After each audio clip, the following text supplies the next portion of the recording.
Hello and welcome to the Homeowner Show. We are live at Moondeck Ice House in Magnolia, Texas. Thank you for joining us. My name is Kevin. With me is Craig Williams. Hello, and welcome to the Homeowner Show. We are so glad that you could join us for another live episode. How you doing, Kev? Man, I'm good. Dude, it is nice out here. Dude, it is literally the calm before the storm. Yeah, it's going to get cold. Yeah. It's going to get, they're predicting snow, which down here in Houston is ridiculous. Yeah. You know? So I saw this gal on, I think it was Instagram today, and she's like this Southern gal. Oh. And she was like, look, if y'all haven't figured out yet, like I follow like a lot of cowboy content and hunting stuff. I don't know why. And so she kind of fits both those categories. Yeah. But she was standing in her pasture and she goes, "Hey, all my friends up north, y'all's weather's in my backyard, and I need y'all to come get it out." Yeah, it's drunk. Please come get it. You know? Yeah, it's going to get cold, maybe snowy, and then it's going to get rainy, which is just going to produce ice and fun. Right now we're predicted to have snow on Tuesday. Right. Which is unpleasant. It is. I remember the last time it snowed, I wound up at your house for 3 days. It wasn't all bad. It wasn't all bad. We had some fun. But it was only because my house froze, too. Yeah, that was the downside. Yeah. But it was like 7 inches of snow. No, it was a fun day. Yeah. I mean, well, not more than a day, but I mean, it was. You did a little sledding and sliding. We did. Yeah. Yeah, it was fun stuff. But anyway, we're out here with the net, and we got some cool guests coming up. Sarah's going to be wrangling for us. That's right. Her herd of cats. Bringing them in. That's right. As any good cowpoke would. And we'll talk about some fun stuff along the way. And I'm almost to Bourbon Craig, so it's going to be fun. It's going to be fun. Yeah. So who we got? All right, I don't know. We got our first guest lined up. Hi, I'm Kevin. Hey, I'm Rick Collins. Rick Collins. All right. Glad to have you, Rick Collins. Good to be here. Is it 2 Ricks or 1 Rick? Rick. Just one Rick. That's enough. Rick. It's enough for my wife. That's awesome. Depends on how much trouble you're in. Is that? Can you hear yourself okay? Yeah, I got you. Okay, sweet. Awesome. Well, one of the things we do here is just kind of meet people and find out what they do. So introduce yourself. We know your name's Rick. But yeah, what do my you name do? is Rick Collins. I own Geaux Financial Solutions. That's GEAUX because I am from Louisiana. Okay. Nice. What part? I'm the 4-time national champion LSU Tigers. Okay. Okay. I'm actually from Shreveport, Louisiana, but I went to school at LSU. Actually had classes with Shaquille O'Neal, my one claim to fame. Oh, nice. That is a big man. I used to always worry he's going to step on me after class, but Yeah, unintentionally. He just walks and clambers around. Dude, so one of the best presents I ever got was at my cousin's wedding, and I was I think I was just like an usher, and at the time my cousin's fiance worked at the Orlando Sentinel, and it was O'Neal's rookie year with the Magic, and so like I have a signed cap from Shaquille O'Neal from his rookie year awesome. with the Magic. I mean, his signature is worth quite a bit, actually. And not only that, the dude's super cool. Really goes to nice Walmart guy. and buys $10,000 worth of bikes for neighborhood kids. I mean, he's really cool. No, he's a super good guy. He owns multiple businesses. Yeah, I like his philosophy on 50 shoes. or 60 Domino's. Oh, yeah. franchise, and he designed a Kmart brand shoe because Reebok was too expensive. Yeah, that was the one I really liked, where he's like, this is stupid that people are like killing each other over shoes. Like, I'm going to make them cheaper, so like poor kids can actually afford them. Kmart or Walmart or it was something like that. It was a big pay cut for him not to get the endorsement from Reebok. Yeah, but he didn't care about that. He doesn't need it. Money. Yeah, no, he didn't need it whatsoever.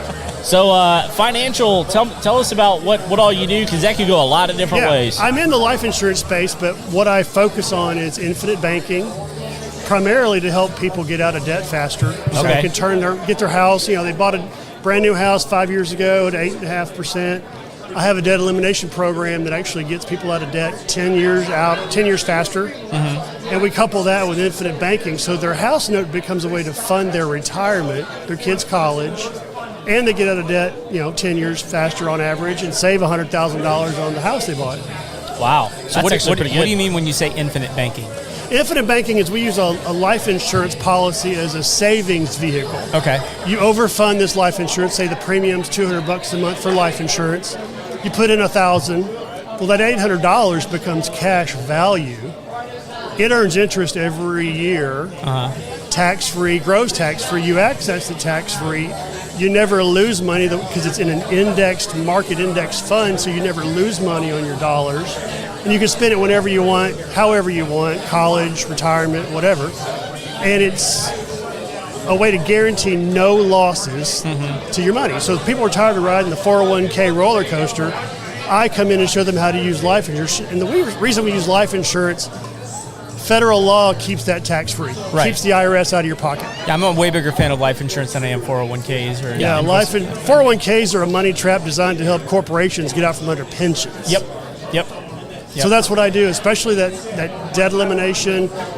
People have a house note, car note, a college loan they keep around like a pet for 20 years. We do an analysis to see what they can do with just their excess money, the extra $100 here, $200 they have left over. It's amazing what that does in a strategic way. Instead of shotgunning an extra $20 here towards the credit card, an extra $100 here towards the mortgage. Right. My financial GPS program tells them what to pay, how much to pay, when to pay, to the fastest way to get to zero debt. And it usually is 10 to 15 years faster than the bank plan. Are you using like whole policies or like index? I used IULs. IULs, yeah. I like those a lot. Just because it's got the flexibility and the better return. Whole life is great. I'm not going to knock whole life. It's a good place to stick your money. IULs, my IUL makes between 10 and 15% a year, tax-free. Pretty good. Whole life is you're overpaying for your insurance and you get a refund at the end of the year. That's how whole life works. Right. That's why I use IUL. Yeah. You can borrow against the UIL. Yeah. Any cash value, you access IUL. it through a loan. IUL. Thank you. As your cash value grows, that's money you can use. You take a loan against the cash value. You don't withdraw it because that's taxable. Right. You take a loan because a loan doesn't show up on your 1040. Yeah, borrowed money's tax-free. Yeah. And the cool thing is, the way we set them up, that loan against your cash value may accrue interest at 5%, but you're making 9%. Right. So you spent the money, you're still making 4% on the money you spent 10, 15, 20 years ago. So you get to eventually spend the same dollar twice. Yeah. Or you start early 3 times.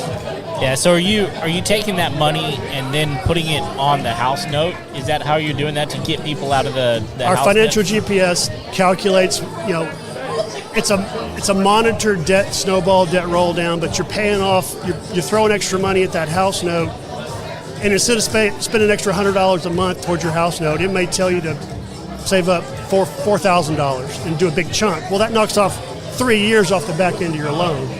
Whereas $100 a month doesn't really move the needle a lot, but if you chunk it like that, it really drastically reduces that debt load. Right. Because you're cutting you're cutting payments off the back end. Yeah. And so 5 years of payments is, $50 grand, $60 grand that you're not paying on your house. Yeah. Yeah, That makes sense. Yeah, and you can.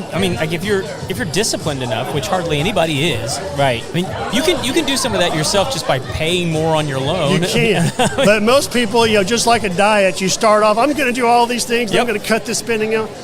The program I use actually monitors all your spending, hooks up to your bank account to actually monitor all your transactions. It tells you, are you on track or not? You've got an extra $300, move it to your savings vehicle, and it'll tell you to do that every month. You keep track of your money. It kind of enforces some discipline, even though we don't ask people to go on a financial diet. We don't ask people to cut out their Starbucks or their gun range or their golf games. It's an extra $100, $200 a month that they have that they can use more strategically, and we help them get out of debt faster and turn that house note into something that can fund their kids' college or their retirement or their new car or their new house. Yeah, but that's life-changing when you can look at it and go like, oh my gosh, I thought I was going to be in this thing for like the next 25 years, and now I can be done in 10.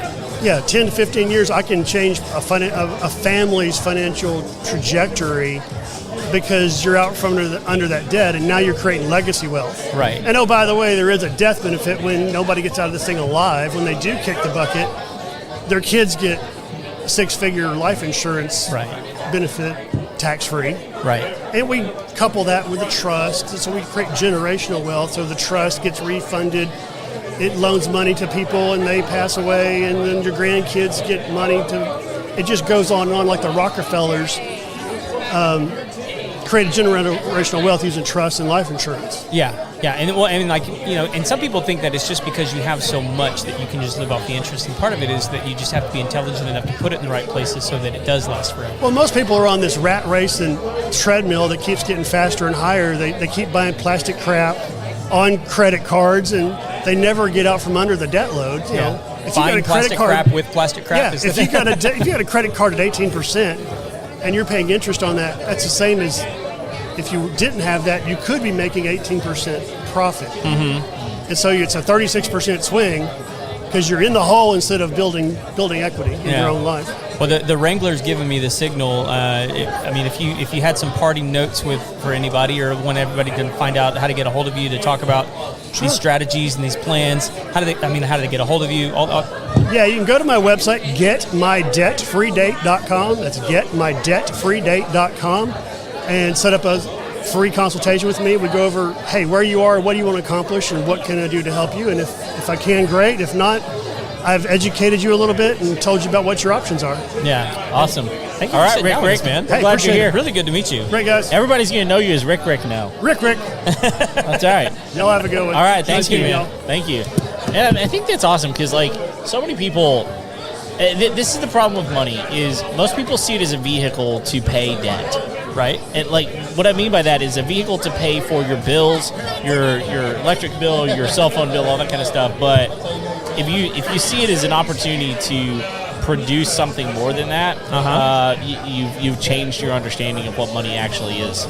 So yeah, I think money is one of those, and this is why guys like Dave Ramsey have been so successful. Yeah, and it's not because I think what he's suggesting is what's best. Right. What he's suggesting is what works best for lazy-minded people. Yeah, I don't mean that as an insult. No. Like, most people don't want to have to think about it. They want to put it on an automatic schedule. They want to put it, they don't want to have to worry about it. And so it's simpler to just put cash into envelopes and go, this is how much I have to spend. Sure. And that works. It does. So, but there's better ways at the end of the day to build generational wealth for what he's talking about. And so, like, it's, to each their own. Sure. And I'll tell everybody, like, I'm married to a financial Mussolini. Yeah, she's good. And, like, one of the things that we've done is we took our house from a 30-year note down to a 15-year note, and now we're on schedule to be done paying our house off in 7 years. Wow. All at the same time, we're using the IULs. I think I have 6 different life insurance policies on me at the moment. That's for a lot of reasons. It's frightening. I stay on her good side. Yeah. I would too. But like, part of that is we want to make sure, like, it's not just that, like, if something catastrophic happens to our family, that my family will be taken care of. That's an aspect of it. It is. But it's also, like what he was talking about, it is a financial vehicle for my family to be able to access wealth later on. Because most of that, those are the trees that I'm planting that I will never sit in the shade of. Sure. And so, like, I want those for my kids. Yeah, and when you got kids, I mean, it makes sense to take care of them. And we so many people see their job as a parent to set their kids up for success through graduating. Right. And that's kind of it. But there's so much more that you can do for your kids. So, and man, we could talk about this for a long, long time. For sure. But we do have another guest. Yeah, so introduce yourself and tell us what you do. Hi, my name is Rachel Drody. I own Harper, Grayson Communications. We're a digital marketing agency. All right. Very cool. Got some competition over here, Kat. I guess. I see. I see. Well, tell us. I got to tell you, she's a lot cuter than you. Well, that doesn't take much. We're all aware that this doesn't help anything.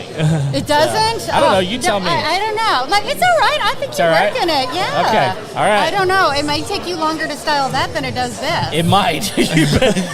You would be surprised. Oh, I don't think I would be. That looks like that's got a lot of work behind it. I'm just going to put it out there. Many years, actually. I bought him a few combs. That's true. They may be lost in there. I'm not sure. We'll send out a search party for it later. Yeah. I was eating barbecue earlier today, and I was like, I think I still got it in there. Yeah, I'm not real sure. We got a built-in napkin. It's red. It's it blends into the color of the barbecue sauce. You do have to oil it from time to time. Daily. Yeah. Daily. Well, I mean, look, if we're going to talk about it, you most people don't realize that your beard doesn't have any moisture to it. Right. Your hair does, because your head produces oil, but your face doesn't. You don't know anything about that. No, I do. Because look, I'm here for all of this. look, whenever you don't have any hair on your head, you're more acutely aware of how much oil it produces. And so you have to moisturize your beard, because if you don't, there's no moisture to it. Your head hair naturally has oil because of the hair. Yeah, the but look oil how that your head long my produces. hair is. I see that. So it kind of gets away from Yeah. the whole oil thing. Yeah. So I feel your pain Yeah. completely. Like Yeah. there's oiling going on here too. There's I'm a lot of hair. I'm so glad that other people recognize the value of But this. she's got some hair game going on. She does. No, it's good. I appreciate Beautiful. that very It's much. beautiful. I have to work real hard at this, or my hairdresser does, and he's amazing. Yeah. So Well, there you go. shout out to the Houston hair guy. Listen, I am sympathetic. I did Locks of Love at one point in my life.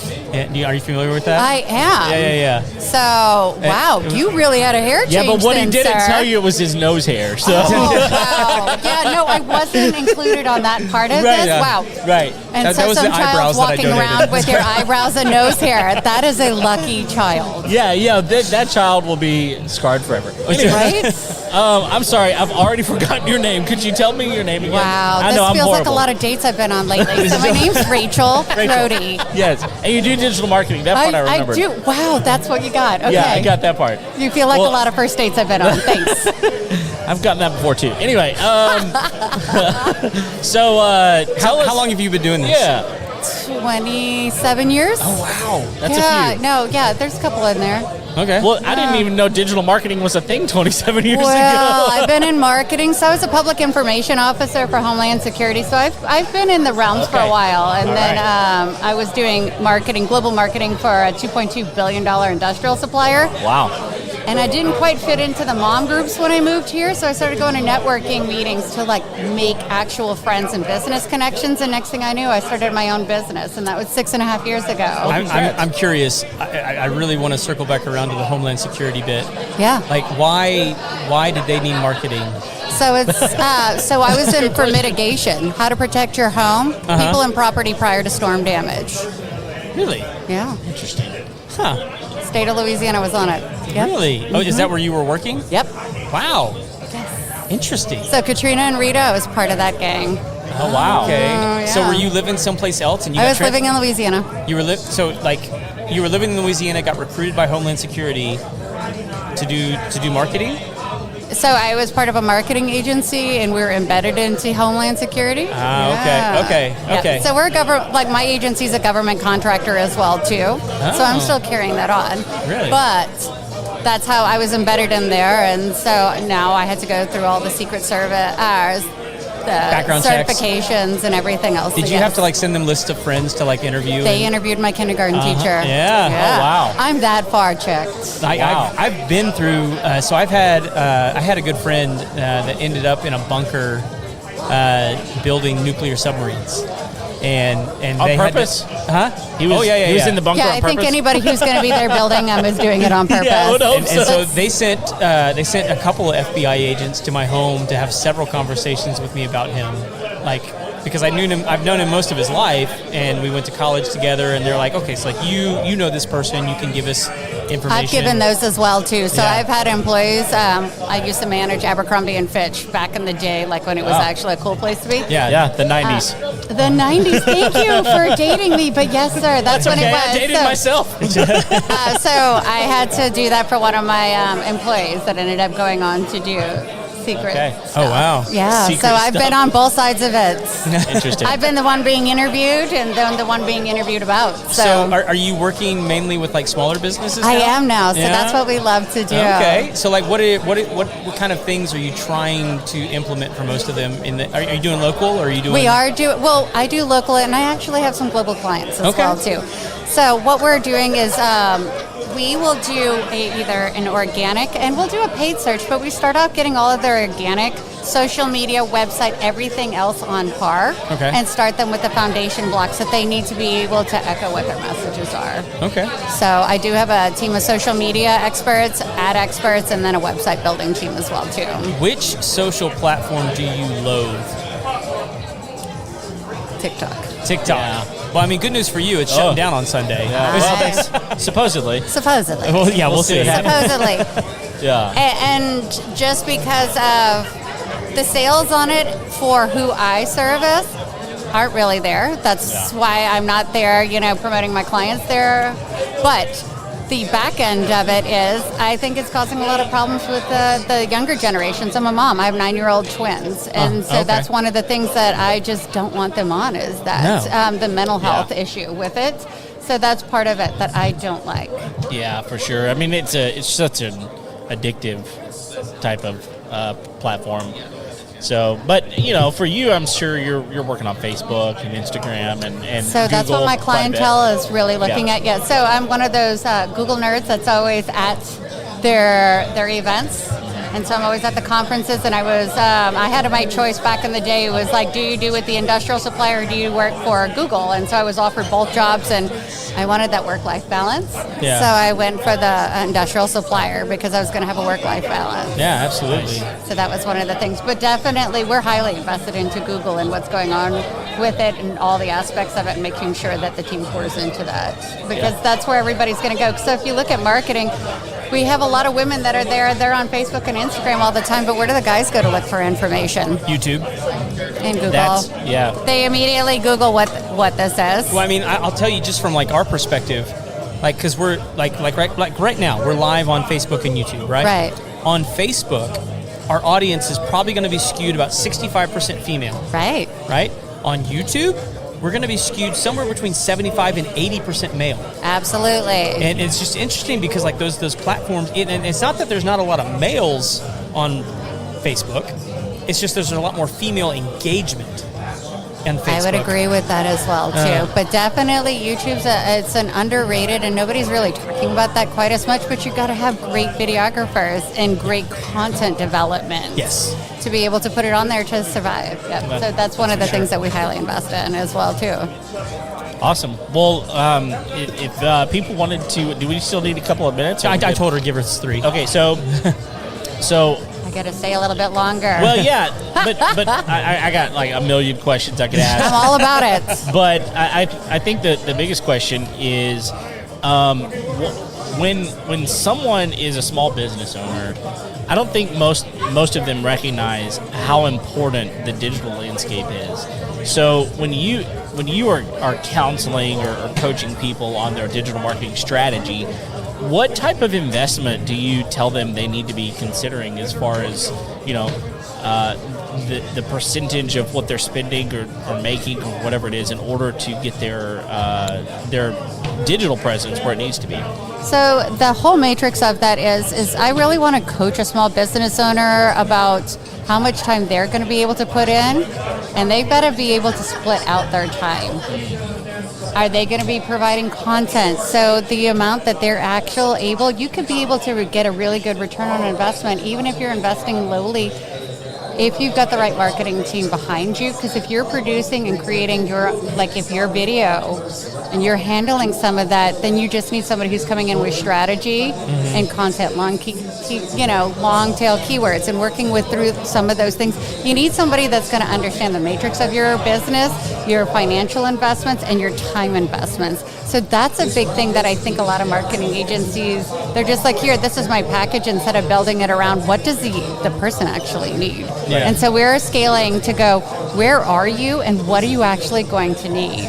We have basic packages that are written out, but we're actually writing it to go along with the business owner, because if they've got content coming, it depends on whatever teams they've got. We really kind of blend in. We're their support team, and that's how we come in. So it's a little different. Yeah, that's good. That makes sense. But they have to be able to invest that time. Do they want to shoot their own content? For my people that are born in the 70s and 80s, they're not really wanting to be on video. No, they're not. They don't. So how do we do that? Because if I've got a team that's born, or I'm looking at somebody born in the 2000s, they definitely want to be on it. So it's a completely different scape of what we're going to get and what we're going to be able to put out. I will tell you what I have found with a lot of people is it's not so much, because what we ask them to do is to hold like a camera in front of them and do something.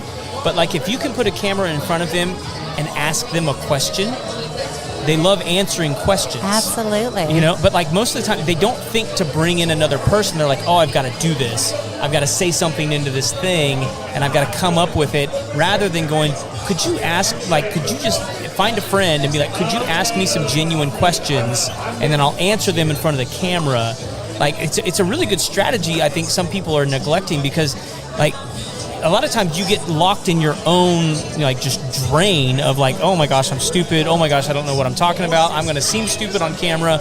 But like, if someone's asking you a question specifically about what you do, you can appear intelligent rather quickly, because you're the expert. Yeah, because like you've been doing the thing for years. Yeah, and I don't know. Just need the right team to frame you properly. Absolutely. And that understands who you are before they go to market. Yeah.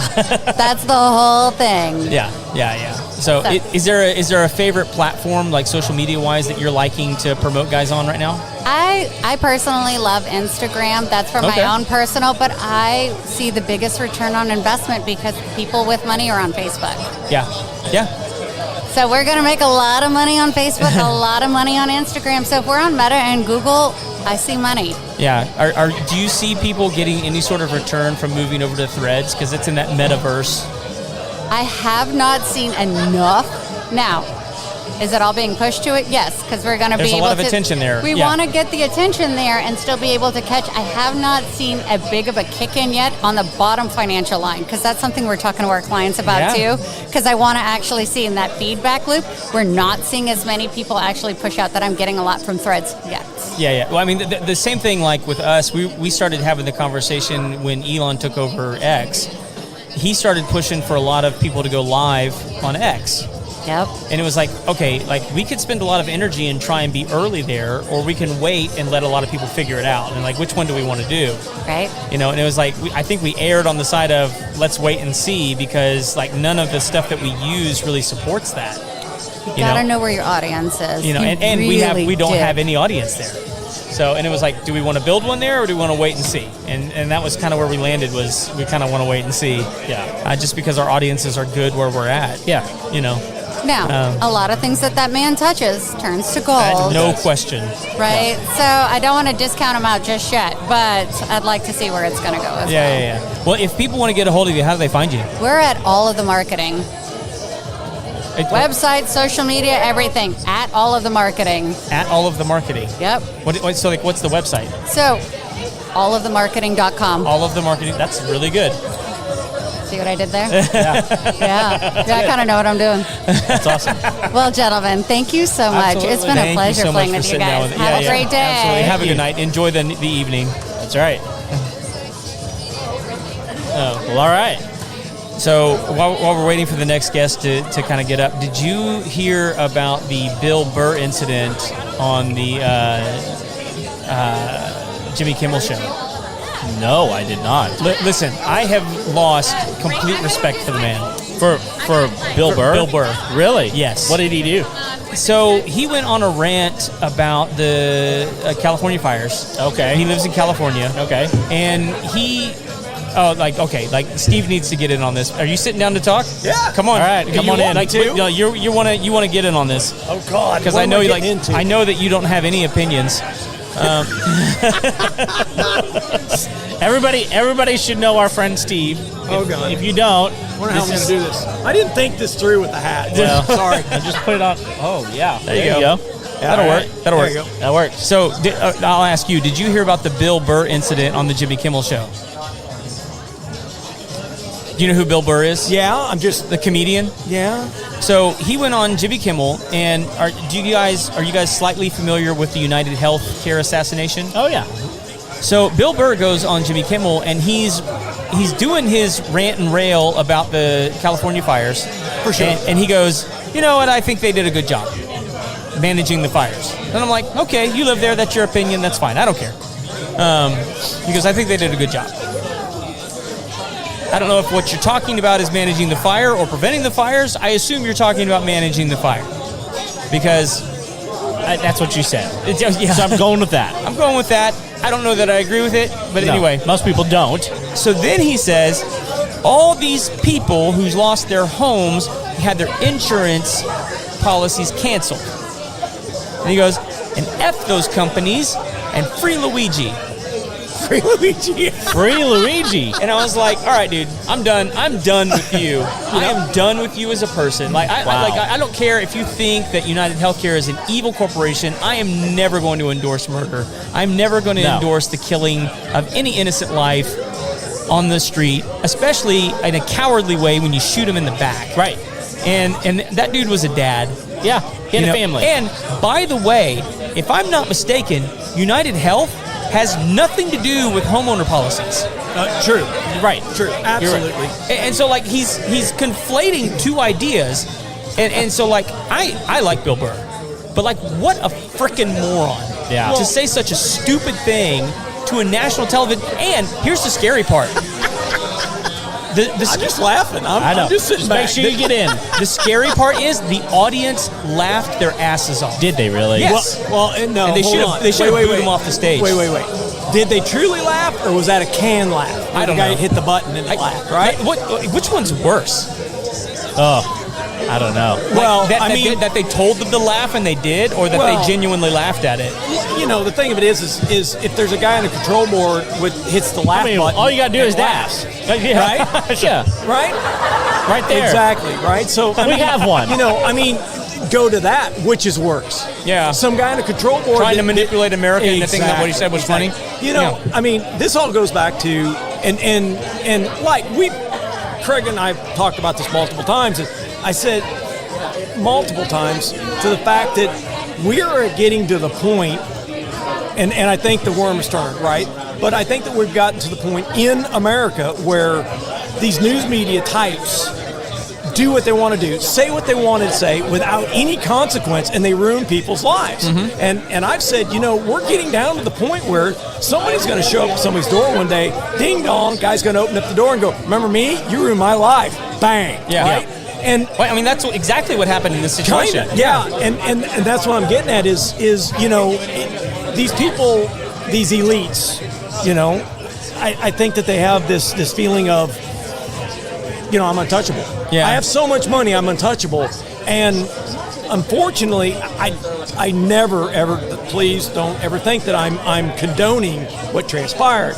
But I think that there's a subset of the society that's desperate, and they feel like that's it. I mean, think about all these people in the Carolinas where the hurricane went. Mm-hmm. They're living in tents. Yes. Yep. Right? FEMA comes in and says, I'm not paying you for anything, right? But if you sell us your land, I'll give you money and you can leave. Yeah. So people say no, and then when they walk away, FEMA calls Child Protective Services, and they go in and take their kids because kids shouldn't live in those conditions. Yeah, right. That's ridiculous. So that's what I'm saying is you're pigeonholing people into a corner where they feel they're desperate, right? And I would like to believe that guy, lost a family member or something dramatic to make somebody, switch go off in his head to do something like that. But, I still don't condone it, right? Yeah, because it's a horrible thing. Do you know anything about the kid that shot him? Highly educated. Yeah. But I've never... Here's what's weird about him, is he comes from a multi-generational, multi-million-dollar family. And, he disappeared for several months, and all of a sudden when he reappears, he shows up to shoot this guy. And they don't know, there was, some medical treatments he was going under and things like that, so they think he became sort of antagonized through going through the medical care system, but they don't know. They haven't released the information. But to use Kevin's phrase, at the end of the day,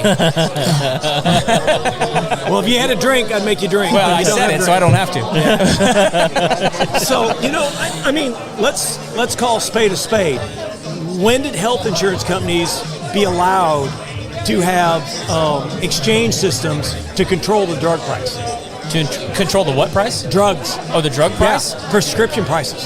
I don't even know. I would United Healthcare is one of the biggest. Yeah, they are. Yeah. They are. No, that actually has a sub-company that nobody knows that they own controlling drug prices, right? Yeah. And that's what I'm saying is big gets bigger and it gets more ugly and it gets more encumbered, right? And it is what it is. That doesn't take away from the ugliness of it. It doesn't mean that United Health doesn't have some stuff to answer for. I don't know that it's a firing squad. Right. I'm certain that it's not a firing squad. Well, and just go back to the fact that United Healthcare is not the only one. No. They all do. Right. Across the board. Yeah. So, well, that's all fun. I'm so glad you brought that up. Do you feel better now? No, because Bill Burr just needs to be like shut down. I mean, he went on there to promote some special, and I hope no one watches it. I really do, because here I thought that we were going to have an Astro conversation since they re-signed Bergman. We already had that though. See, okay, I'm late to the party. I'm sorry. Well, listen, I do want to tell everybody that, like, recently I called Steve because a friend of mine was going through some stuff that I had some questions about. Okay. I had a friend who's had a brand new home, less than a year old, and all of a sudden mold shows up throughout the entire house. This is the one with the picture frame, right? Yes. Oh. Yes. And I need some context because I don't know what you're talking about. Well, no, I hadn't told you about it. Okay. It's a friend of mine. It's a client of mine, and they called to let us know they were no longer living in the home. Okay. And I was like, dude, you just built this house like 14 months ago. Right. What's going on? He goes, we hadn't been able to figure out why your entire family's been sick for like the last year. Wasn't the mom the worst? Yes. That's what I thought. Yeah. And what they ended up finding is they pulled a picture frame back, and the entire back of the frame and on the wall was nothing but mold. Oh my goodness. And what it was is they'd had a foam company come in and install what I assume is closed cell foam on the house without putting a send and return in the attic. And so they had closed cell foam on all the walls, and then closed cell foam on the ceiling in the attic. And then just basically created a giant igloo, which is okay. It's okay to do that. Yes. I mean, multiple homes have that kind of thing. If it's what, Steve? Right. If you are actually conditioning the air on the inside of the house, because especially in our climate, very, very, very moist climate, right? So you have to get back to the point where you are drying that air back out, right? A lot of people do it with dehumidifiers, but your AC unit, your heater, is running that air back through that coil, so it's removing that moisture, right? And so you can't have anything not breathing at a time, right? So right. My assumption is that moisture was in the attic, and it permeated back down through the backside of the walls, is what we discussed, and that's where the picture was sitting. The moisture is seeping through that because it doesn't have any ventilation whatsoever, and it's picking up that mold. And you've got to be careful. So I always go back to my baseball adage, right? At the end of when we're trade deadline, right? What do you go do? You go get pitching, and more pitching, right? Yeah. And if you don't have foam, you ventilate, right? Try to get as much heat out of the house because we are in a nasty hot climate. Yeah. Or flip the script and condition it. And I mean condition not by temperature, but condition by actually putting dry air in the environment completely. You got to dry that out, right? Because two human beings will create a ton of humidity just living. Yeah, we're a bunch of mouth breathers. Yeah, and this is what I've said for years and years and years, that and we didn't. I mean, people that have listened to the show know that you do insulation, but people that don't, or the first time, Steve does insulation. And what I will tell you is I've been around Steve, I don't know, what, two and a half years almost? Somewhere in there. And what I learned early on from Steve is that I've talked to a lot of insulation guys. I've never found someone that knows insulation like Steve does. I mean, he researches it, he understands it, he lives it. He is not here to just insulate your home. He's here to take care of you. And so I'm going to tell you right now, if you need someone doing insulation, it doesn't matter if it's spray foam, and then you got to understand there's open cell, there's closed cell, there's all sorts of options, and then you've got blown in insulation, which most traditional homes have, fiberglass or cellulose or whatever it is. Nobody's going to give you better information than Steve. Call him. Take care. If you want to take care of your home and insulation, call Steve. I tell everybody in the world, I'm the world's worst salesman.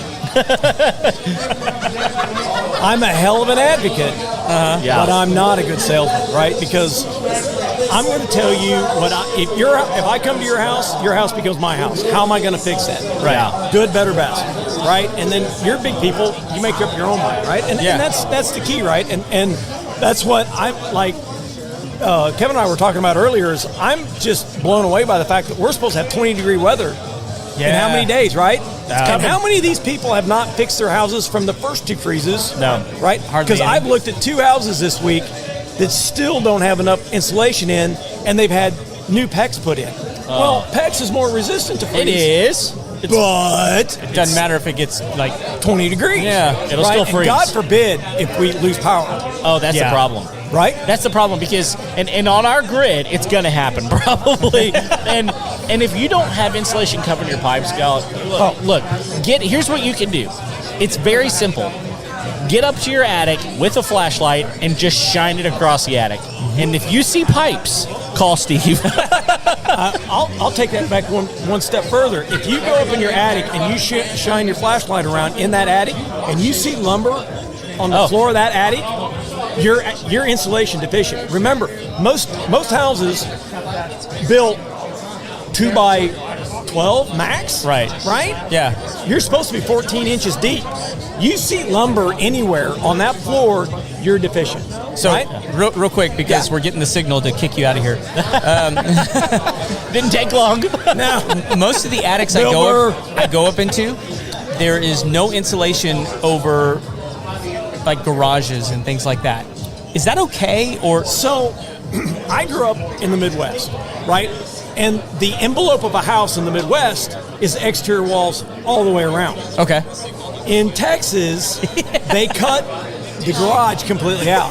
I had to listen to Bill Burr the whole first part of this. You got to give me just a minute. You'll be fine. 1 minute, I'm counting. 1 minute. All right. Gotta love her. She's so great. Sarah, Lone Star Appliance Repair, one of our sponsors. She can do what she wants. Yep. She's the best. But so they cut that out, right? Because it's cheaper to build. Sure. Okay, that's what I was wondering. Yeah. So the interior wall to the garage is insulated, but above is not. Always remember, and I had this conversation with somebody, and they wanted to warm up their attic, and I'm like, it's not the way that works here, right? Because we're ventilating, trying to get the heat out, right? So you add more insulation, it's going to affect below, not above, right? Yeah, and that's, I gotcha. Okay. And again, if you don't know what you're talking about whenever it comes to insulation, most people, call Steve. Yeah. Yeah, if you didn't understand the last 30 seconds, you've clearly never been in your attic. Get up there. There's no reason not to get up there. Peek up there. Yeah. Like, I mean, do what you got to do. I mean, to get up into your attic and see what's up there. It's very, very important. Or hire us, and we'll come walk around it and charge you. There you go. Or you can call me, and I'll come out and do it for free. Do a because free we get estimate. free estimates all the time. There you go. Because That's right. the thing, at the end of the day, I always believe customer service is everything, right? I want my customers when I leave to be my friend. Yeah. Right. And so I go out and I coach people. I tell people all the time what should not be.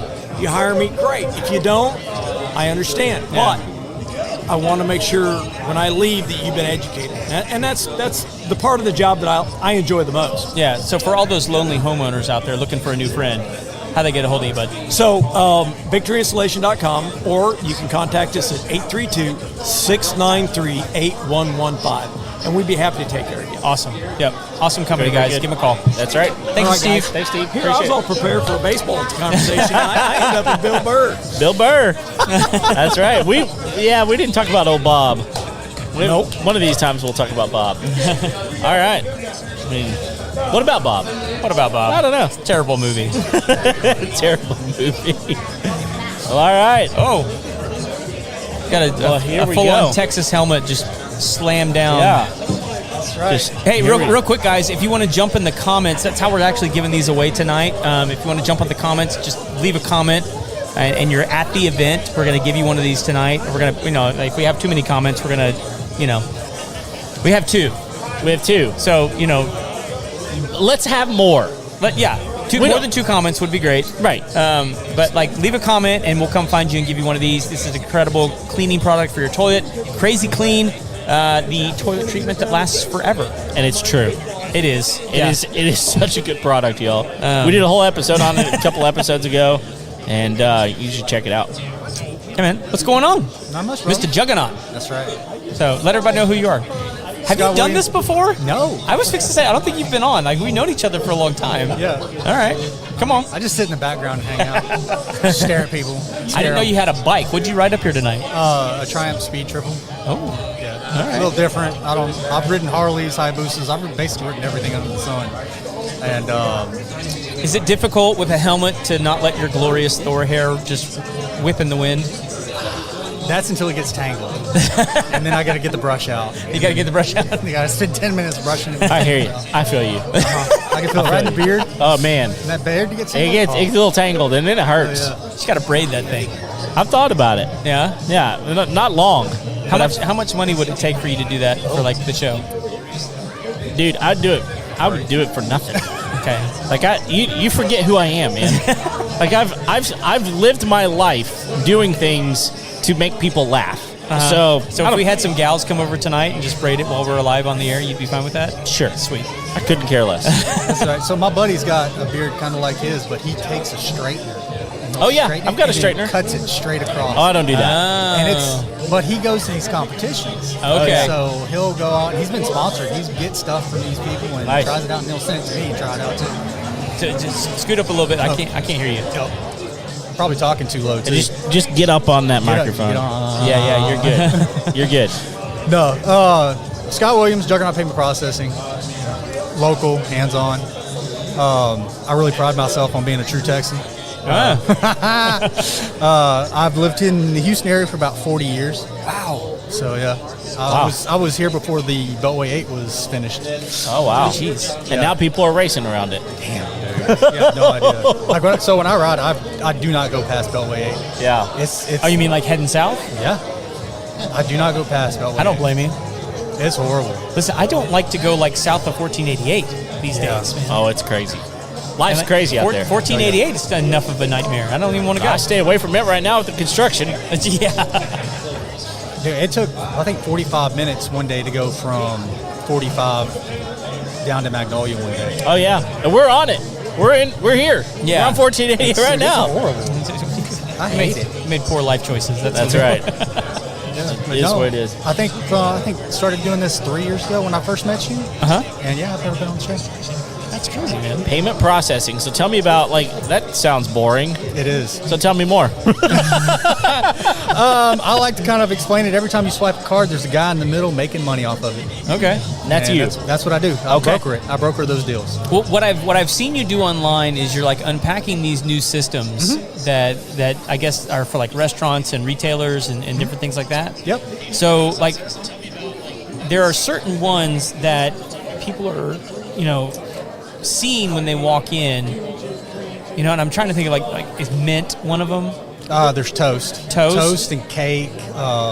Square. Square, obviously. Square is like a big one, Yeah. or it was a big one for a long time. It still It is. still is, yeah. What should people understand when they're shopping about where their money's going, I guess, when they see those? Because I know you have some issues with some of them, and I don't know if you can like name them outright. But So my biggest thing is these businesses that they say they're local and they support local, but you see them using Square and Toast. When you use Square, you're talking about like businesses that exist locally, but then yeah. they're using Square and Toast services. Okay, I got you. yeah, that's because anywhere from 3 to 5% of your income or your revenue is going to San Francisco, it's going to Boston, it's going to Chicago, it's going to Milwaukee. It Okay. ain't staying here. And that's a lot of money in the local environment. For sure. I mean, you're talking millions upon millions of dollars leaving this area just for using credit cards and using that point of sale system. And what are those processing fees? I'm guessing. I mean, Yeah, Okay. I mean, they can range. Normally people, when they see Square, every time they use that card, you're talking 2.5% to 3.5%. Every time you're using that card, it just kind of depends on how they're using the card for that business, and that's revenue taken away from the merchant. yes. The customer never sees that; the merchant does. Yeah. So the merchant basically they're charging a certain amount. And they have to take that 3.5% off of what they're profiting, not necessarily profiting, but netting. Yeah, From that, and then they have to divvy it up from there. yeah, And what are my other options, though? PayPal. No. Well, PayPal's 2.99%, right? Yeah. So, I mean, it's not any better. no, Really? and then also you have to worry about their terms and conditions. Sure. So they're under these payment processors like Square, Stripe. They're not risk tolerant. That means anything that comes out of their risk or their risk tolerance, they'll kick them out of the system, and they don't have to let you know about it. They can just do it whenever they want to. Okay. Having a bad Friday and Yeah, too many chargebacks. One, that's a big one. That's usually the biggest one. Or they're in a business vertical that they don't align with.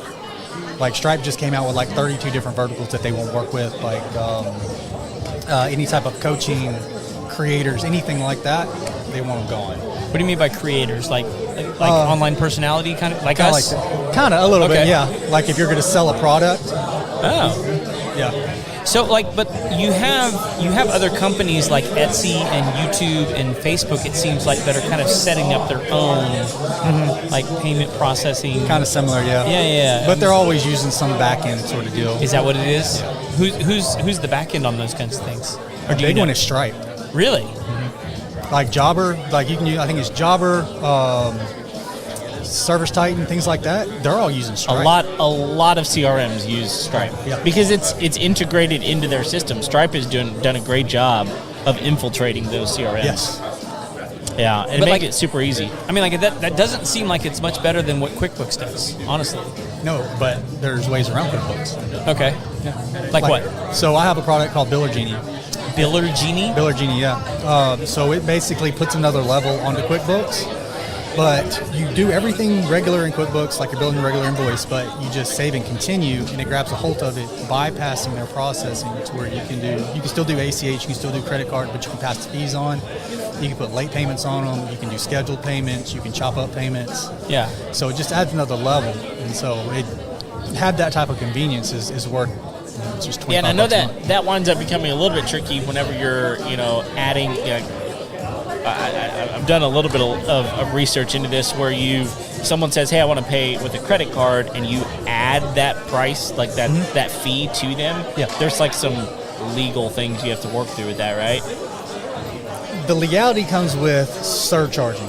So surcharging, dual pricing is two totally different animals. Surcharging is basically you're telling them, hey, you're going to use this credit card, we're going to make you use this credit card, and you're going to pay the fee. So that can't be over 3%. Okay. Now, dual pricing is where you give them options, so they can do credit card, or they can do ACH, or cash, or whatever they also want to do.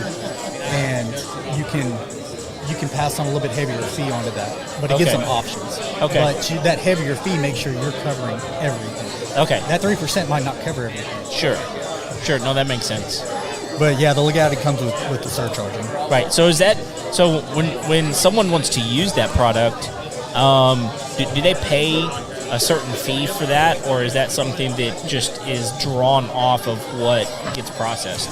Like, how do they? Oh, you're talking about the software itself? Yeah. No, the software is a separate fee. It's a separate fee. Yeah. Okay. Because we got to take care of the processing fees themselves, take care of the credit card companies and all the back end stuff that's happening on the processing side. Sure. So the software is a separate fee. So is there a threshold where someone needs to be in order for some of those processors to make sense? With Square, if they're using Square, use about $10,000 is where they really start to see Per month is when they Okay. start to see the increase in savings. Things like Biller Genie, we're taking off QuickBooks, probably around 20. Okay. 20 is when you're going to start to see it. Okay. And so what's the percentage on the Biller Genie? So to talk about the processing fees, Yeah. well, if you're passing on the fees, it's nothing. You're just going to pay for the software. Okay. So it really depends. So there's kind of different levels to it, but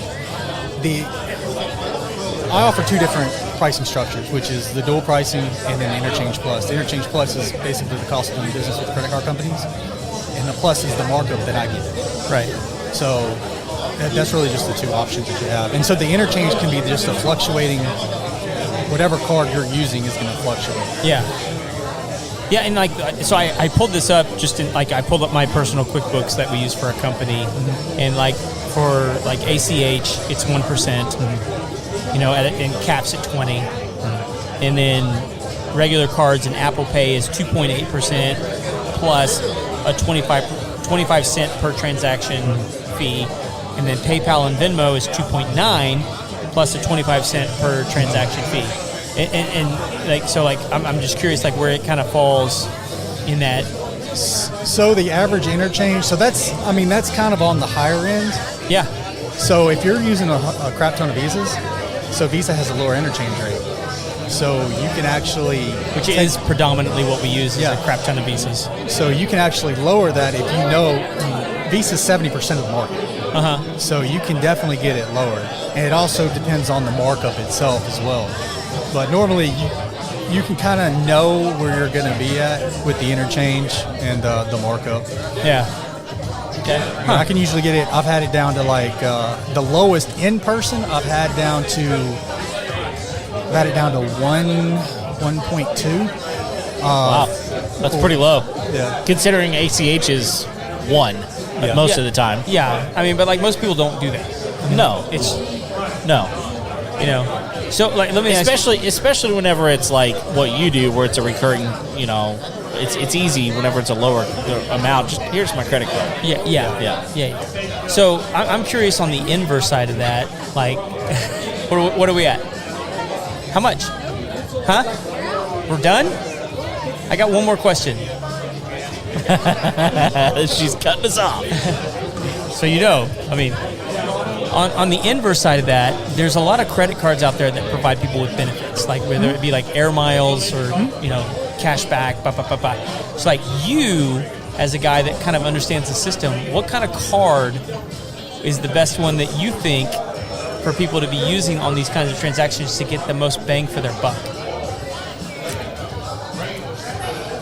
I mean, it depends on what you're going to use it for. Sure. So, I mean, if you're traveling, like something that gives you air miles, but like... Yeah, like the United card is great. Right. Yeah, but sometimes you get more for buying groceries or for buying gas or all transactions, right?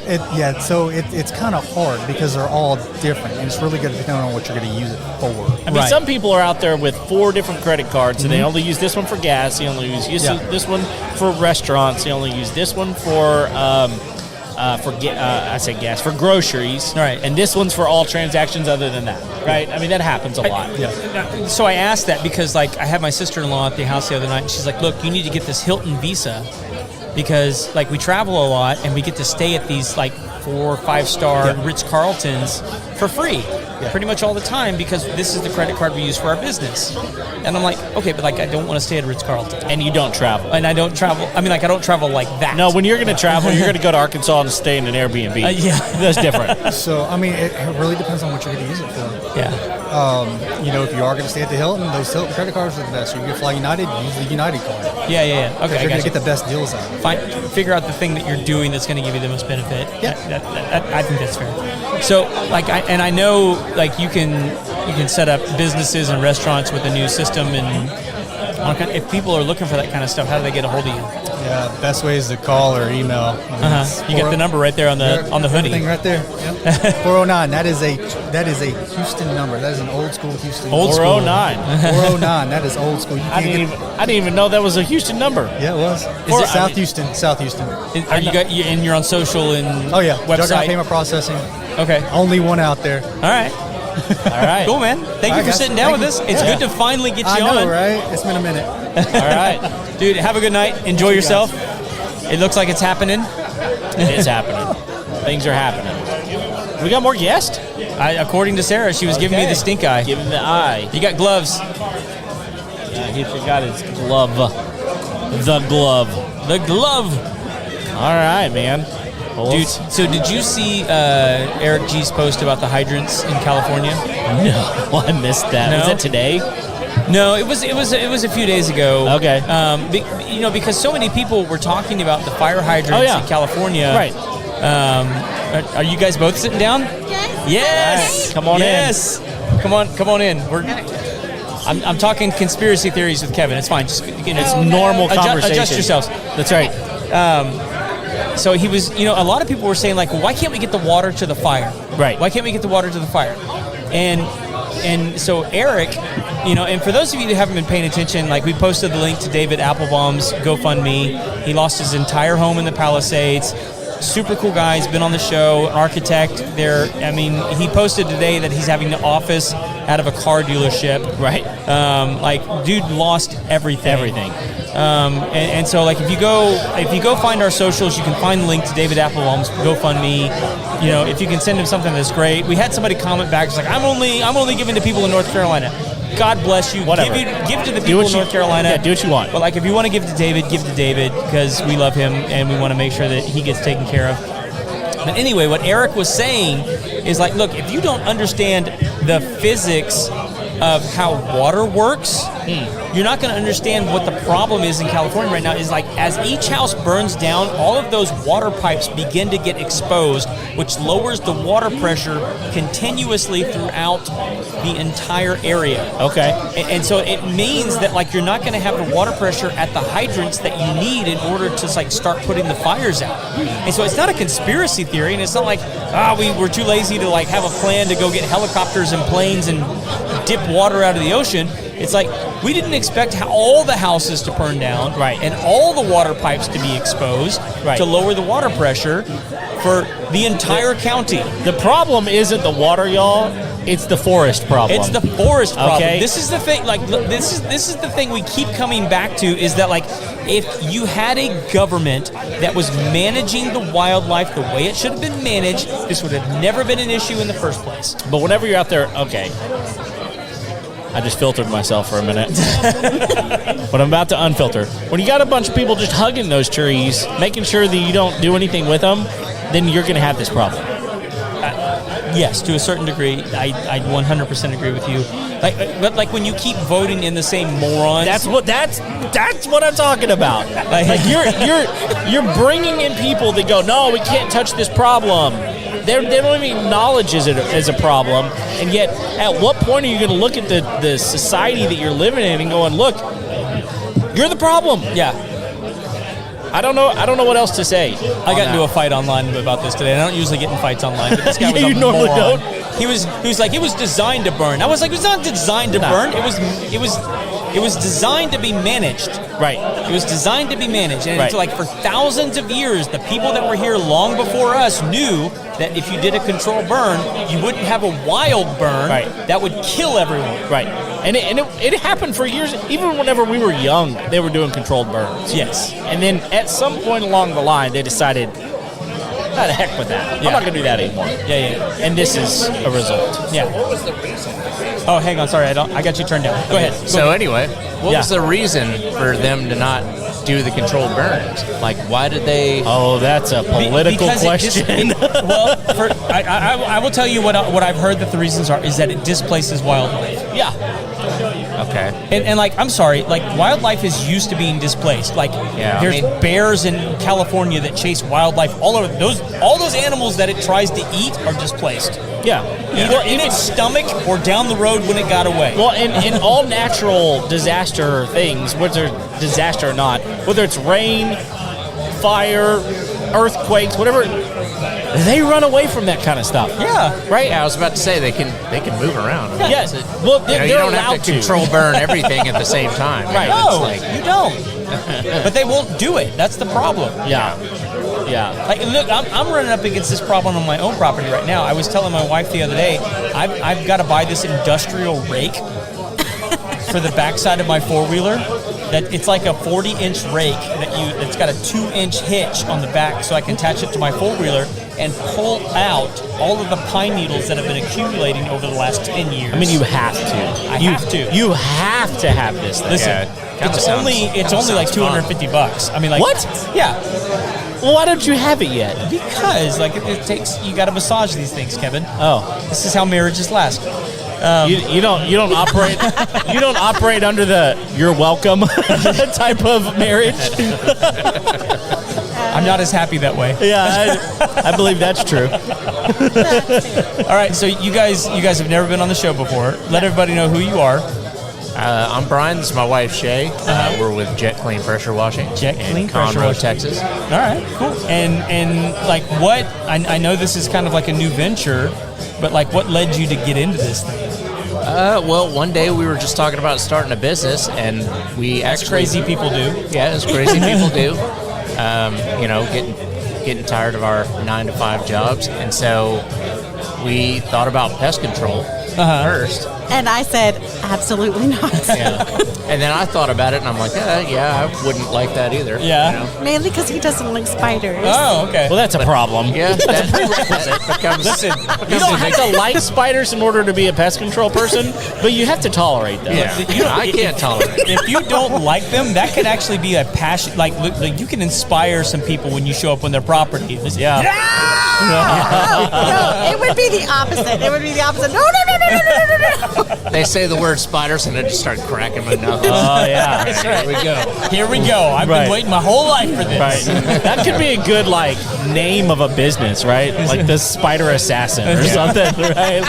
Like you might get far. It's in a picture of me going on my truck. That's right.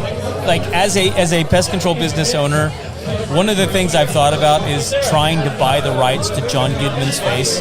Oh, Just so I can use that from arachnophobia. Oh, yes. Don't remind me of that movie. That movie. Yeah. The worst thing. And this is why you don't need to buy a pest control business. That's Yes. part of the reason. Yeah, I thought about that movie, and I was like, you know what? Pressure washing. Pressure washing. You Pressure can washing. knock those spider webs Yep. down from a distance. From a Yeah, distance. and then I just drown. Like, as soon as the spider falls on the ground, I'm just from Yeah. an inch away with the pressure washer. Right. They can't survive that. Yeah, they're not Trust gonna. me. They Yeah. can't. They can't survive that. I really know want to from tell my Black experience Widow they story right now, just to kind of freak you out. But I won't do it. I won't do it. Oh no, go ahead. I'll listen. To it. Oh, no, we chase him around our house with spiders. Yeah, my kids laugh at me. I think in the next networking meeting, I'm going to bring you a plush. Nice. I mean, But don't tell me. Just kind of just leave it in your seat. Put it up on the Here you go. dude, I've got some lights on the top of the columns that are on the entrance of my driveways. A lot of people do, right? And so I changed out the bulbs in them for Christmas to be green. And so I took the top off of one of them to change the bulb. There's a Black Widow in the top of one of them. And I was like, hi. You're gonna die. You're gonna die. So, Well, and so with the pressure washing, are you guys doing heated applications? Are you doing driveways? So it's mostly residential. We'll do commercial too, but it's mostly driveways. We're doing soft washing on houses. Okay. Roofs. Okay, yeah. Wooden decks, fences, any of that kind of stuff. So pool pads or whatever. man, pools are one of those places where you don't realize how because of the water, you don't realize how much sludge builds up and it gets slick. Yep. And so you need to get that stuff off. Yep. People die. People have died. Yeah. Yeah. And I know that you guys kind of come up against the weekend warrior.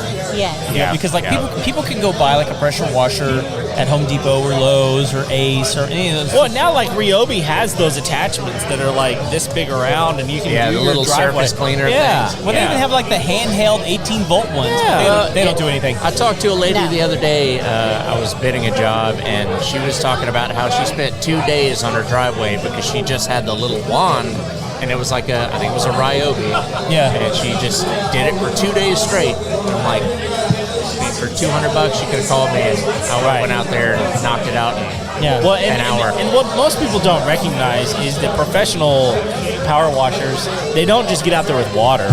Yeah, You've got solutions that you can degrease that stuff and break it up to where it's just easy to just wash away. Yeah, and it doesn't. A lot of people don't realize that it leaves lines when you don't use. We use SH, sodium hypochlorite. Okay.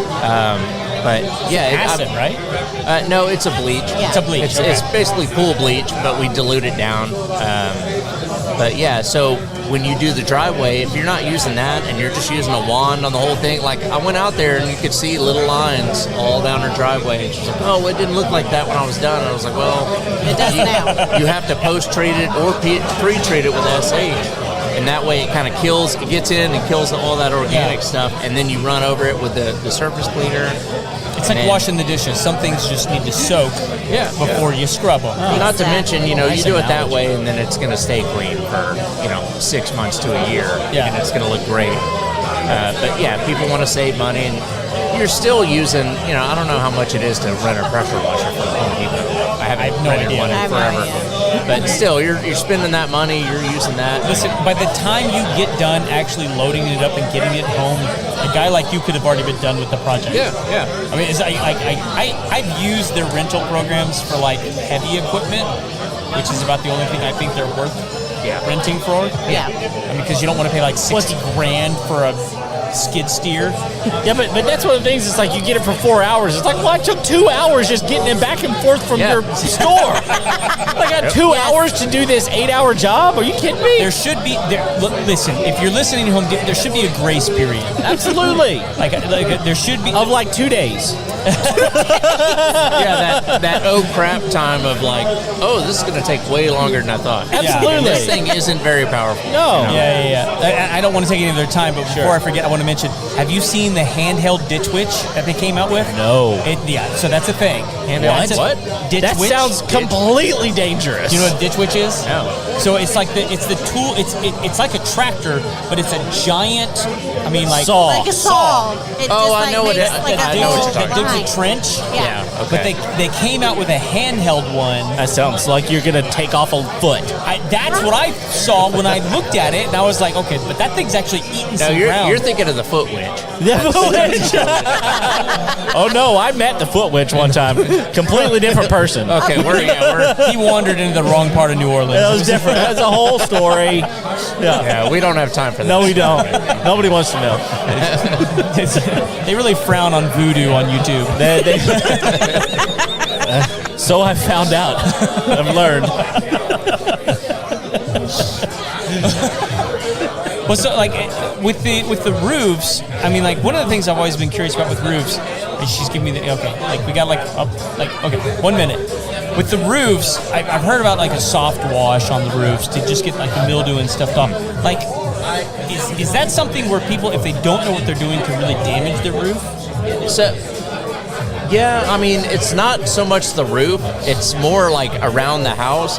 So if you go out there and you're just spraying a ton of bleach on someone's roof and then it's running down on their plants, it's running down on their yard, I mean, you're going to burn a line around the house. Yeah. Or whatever, is underneath. So you're killing all of those plants that's underneath. Yeah, and then you get to hire a landscaper. Yeah. Or you get to, I mean, your grass is going to have to regrow for a year, to look good. New sod. So that's the main concern. I mean, a roof is almost like, it's asphalt shingles most of the time. So you can put a lot of bleach on it without really damaging a roof. And it'll just basically kill the mildew and you can rinse it off. Yeah. But you just have to be really careful. You have to have someone with you that's going to rinse around the house and just make sure that you're not damaging anything else. Is that something where like you could almost have like a catch basin at the gutters or something like that? Or You could, yeah. I mean, basically what I would do is I'd just rinse, like I usually have my son with me. He'll, he can rinse the grass. Whatever portion that you're doing, if it's running down, you just have them.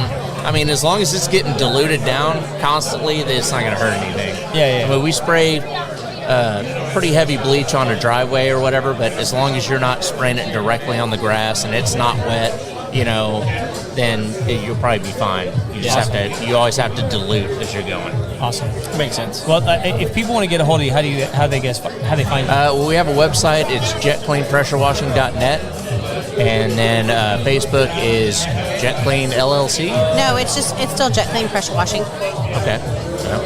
And then Instagram is Jet Clean Pressure Washing. There you go. I should know these things. We have the brain. We have the brain and the brawn here. I'll let you decide who's what. I'll just sit here quietly. No, You can tell who handles the social media That's right. and internet That's right. side of things. Well, listen, when you guys step away, go on the feed and comment so you guys have a chance to win one of these. Oh, yeah. Yeah. So these things are super awesome. So- Kevin and I have had them both in our toilets for like 3 months now, and I haven't had to clean my toilets. So we have hard water, and We do too. we have the rings. Yeah, that we do pop too. up. That's Does what this that- fixes. it takes it away, man. Like This is what our son needs for his bathroom. yeah, we live on a well, and the water's great, but it's super hard, and this just takes away the hardness and takes the scaling away. It's awesome. And like even if you get the ring, like what we've seen is that like if the ring shows up, you just take a brush and it just pops off. Oh, wow. that's Like cool. no chemicals needed to get it off or anything like that. I like that. My aunt from Florida like messaged me today and she's like, I've been seeing the stuff you guys have been posting, like how do I get that thing? And it's like, go to the website or show up to the networking event and possibly win one. That's it. That's Awesome. it. I like Yeah, I'm that. definitely Yeah, check so it out. we're giving 2 of these away tonight, so That's it. Perfect. yeah. Awesome. So jump on there and just drop a comment when you guys will get in the running. Yo. So Awesome, thank guys. you guys for jumping on. All right, Glad yeah. to visit with Good you. job. Yeah, awesome. Yeah. It's starting to get a little chilly. It's getting a little nippy. It feels good though. It does. It still feels good. Yeah. Feeling lively. Yeah. Yeah, we're good out here. Do we have someone else showing up here? I think David's fixing to sit down. All right, David. Come on in. Yeah, always. Hey, Kyle. I didn't want to tell you. Like, you might want to talk to Sarah. Like, you dropped to number 8. Man, most people only drop a number 2. I don't know what a number 8 Look, is. you're still I don't in the wanna top know. 10. Wow. You're still in the top 10. Number 8. Top 10, yeah. I guess that makes me Top number 10, 7. Look, we've done 310 episodes now. Top 10 ain't bad. No, it's not bad at all. But I'm not a top 10 guy. is it? Wow.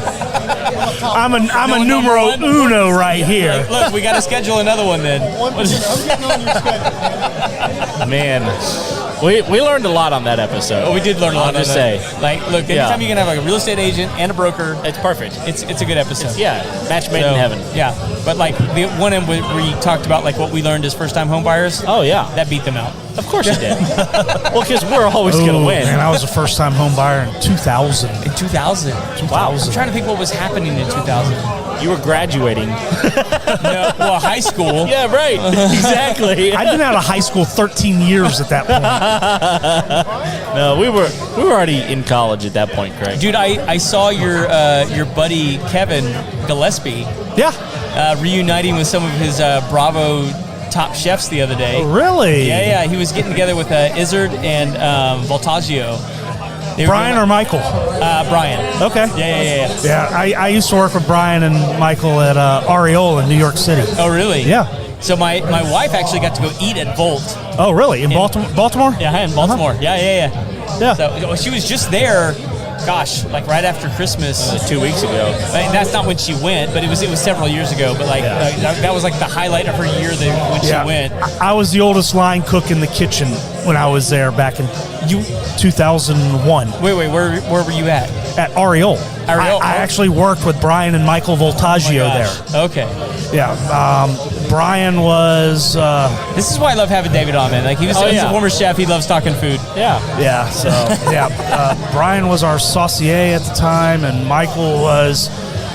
He was doing an externship, I think. He was at the Culinary Institute. Oh, both brothers were there at the same Both time? brothers were there at the That's same crazy. time. And, the chef owner was Charlie Palmer, who's at the time was one of the top 5 chefs in the country. Yeah. And, he's got Areola in New York, and not just New York, but in Vegas. And they've got the Wine Angels. They go up and down the wine tower. And, Yeah.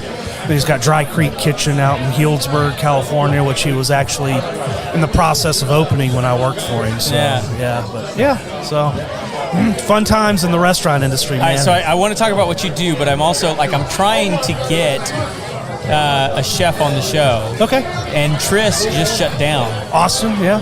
Yeah. What do you know anything about that? From what I gather and what I've heard and read, I mean, I have a little bit of inside knowledge, but like he turned in his resignation New Year's Eve after service, effective This is immediately. Austin Simmons that we're talking about here, Austin yeah. Simmons, and he came out with a statement like 4 or 5 days later, stating why he did it, and it wasn't because he was unhappy with the food and everything. He was a partner, in the restaurant group there. But the restaurant group that kind of, from my understanding, kind of owned his restaurant group, they also owned the building, and the building was in such disrepair that he was sinking so much money into the repairs that they weren't fixing that it just became unsustainable. Yeah, it seemed like it was like a lot of post-flood stuff that they just never addressed. When you're trying to deal with mold issues and And trying to feed people. And trying to feed people, and you've got equipment issues which is kind of like, and I'm not saying he was being like unethical or anything like that, but it's kind of a sneaky way of saying like, hey everybody, that area of the Woodlands is probably not a safe place to be hanging out because of all the mold issues and all the you know what I mean? It's one of those things that if you address it immediately, it's easier to fix, and you can get it done, and you can continue on with business. Yes, you're going to have a capital outlay, to begin with, but it's going to be more than worth it in the long run because, you're going to be able to sustain the business. But if you're not, every business owner knows that, you've got overhead and you've got expenses, and one of those expenses is going to be for repairs and maintenance and stuff like that. 100%. That's just the nature of doing business. Yeah. And when you're not addressing those and they become more and more, those repairs and expenses become even bigger, and then it becomes a much more much larger capital outlay. And, right. Some people just don't want to do it. Yeah. Well, I hope he lands somewhere. I know he's got his beef venture that he's got trying this to do. beef venture that I'm really excited about. We've reached out to him. I hope he comes on the show. I want to talk to him about it because I've been in very, very amateur ways in beef production over the years, just because that's like my family background. Yeah. And good beef production and he's talking about getting into Wagyu and on the United States side. Well, I'm just hoping that the Wagyu that he's doing here is true Wagyu. Sure. Yeah. You walk into HEB and they label that stuff Wagyu. To me, that's upper level prime. Yeah. That's not. I mean, for you though, does it have to be from Japan in order to be? No. Okay. No. The process. The original processors of Wagyu in the United States is Snake River Farms out of Idaho, I want to say. I think it's Idaho. They were the original ones back in the early 2000s that started producing Wagyu in the same style that the Japanese do, and it was a phenomenal product. Right. Yeah, and you can find it. I know there's a place off Rayford Road, Creekstone Home and Outdoor or something like that, has frozen Snake River Farms Wagyu that they sell. So, sorry, this is my aunt. Oh, love you. And his mom right behind me. Yeah, awesome. I'm fixing to buy out the dude that has the clean stuff. Oh, yeah, you are. Yeah. He's so awesome. I have a couple multi-million-dollar homes that I take care of, and I go buy this. Oh, and they'll buy it. Okay. Yeah. Did you hear that? Oh yeah. All right, Steve. All right, Steve. so what are we talking about tonight other than food? Is there any other conversation? We were having a conversation. You told me you had something you wanted to talk about. Yeah, well, as I own Space City Payments, and one of the things that we do is consumer financing. We give contractors, people in the trades, auto repair shops, jewelry stores, furniture stores, anybody with an average ticket of like $500 or more that needs to offer financing. We give them the ability to offer that financing, and I've got a new program right now that's, it's one application for the customer. Access to 40 different lenders with one application. Loans from $500 to $100,000, terms up to 144 months. That's 12 years. Of course, depending on somebody's credit and all that. Yeah. Interest rate for the customer can be as low as 5.99% if they have great credit, and it goes up from there based on their credit score, their debt to income ratio, that sort of thing. And we do both secured and unsecured loans. The great thing about the program is that there's no annual fee, no monthly fee to the merchant that's offering it. It's just a 4% dealer fee on every funded loan. Right. And that's funded loan, and it's a soft pull on the customer until they actually accept an offer, and then the lender will do a hard pull. What do you mean by what's a soft pull? What's a hard pull? A soft pull is when they can see your credit and base the loan amount, the terms, and everything on what they see just by looking at your credit score. A hard pull, they're actually pulling and digging in and seeing, okay, this is your payment history, this is your, this is what your debt to income is. This is, we can definitely do this. And right. So does a hard pull actually affect your credit? A hard pull will affect your credit. I mean, it may not drop it, but well, it'll drop it some. Okay. Every hard pull, whether you're applying for a credit card, applying for a car loan, a mortgage, all that is going, when you apply, most of those places are doing a hard pull, and it's going to drop your credit score anywhere from 10 to 50 points. Like if you have an 800 credit score and you do a hard pull, is it dependent on the amount that you're trying to borrow, or is it just that they're pulling in general? How many points should people expect it to drop? You got an 800 credit score, and it doesn't matter at that point. At that point, it's a hard pull. It could be 10 points. It could be okay. It could be 50 or 60 points. It's not going to be 100 points. No, usually not. Okay, usually. So it's all based on what their income is, what their debt to income ratio is, what their mix of revolving credit versus installment credit is. All that plays a role in it. So what you're saying is, if someone has a $10,000 fee, let's say they're selling a product at $10,000, the only thing they're going to pay is $400. Exactly. They're not going to get $400. They're going to get $9,600 instead of $10,000. Or you do what I tell every single one of my merchants. Up the price. Build it in. So instead of $10,400, instead of $10,000, say do $10,500. That make sure you cover that dealer fee and any extraneous expenses. Yeah. And then if they decide, if the customer decides to go to the bank and get you a cashier's check, pay you cash, write you a check, give them that discount. Yeah. Because once you give them that discount, you're building even more loyalty, more brand awareness, more referrals from that customer because you went out of your way to do that.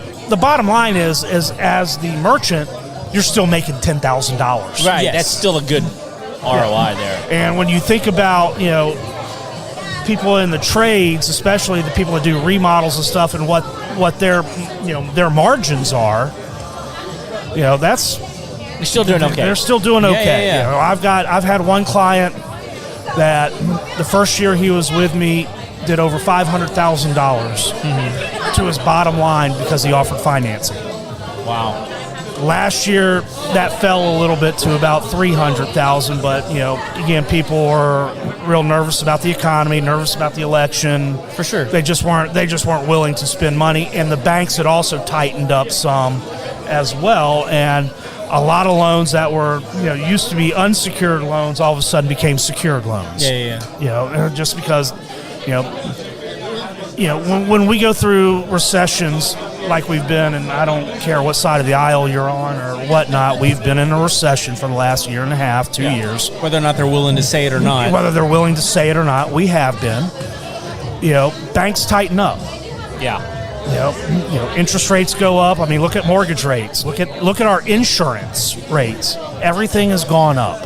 So, man, that's good. I like because the truth is, whenever you're offering something that's and you said anywhere from 500 up, right? So, yes.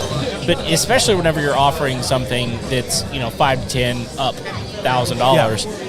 So a lot of times people need financing, and it's not. And some people, here's the thing: what a lot of people don't understand is many people would rather finance something, even if they have the ability to pay cash for it, so that they keep their money liquid. Exactly. So there's options that you give a wealthy person who's willing to spend $100,000 on a home edition or whatever, because they're still wanting to stay liquid.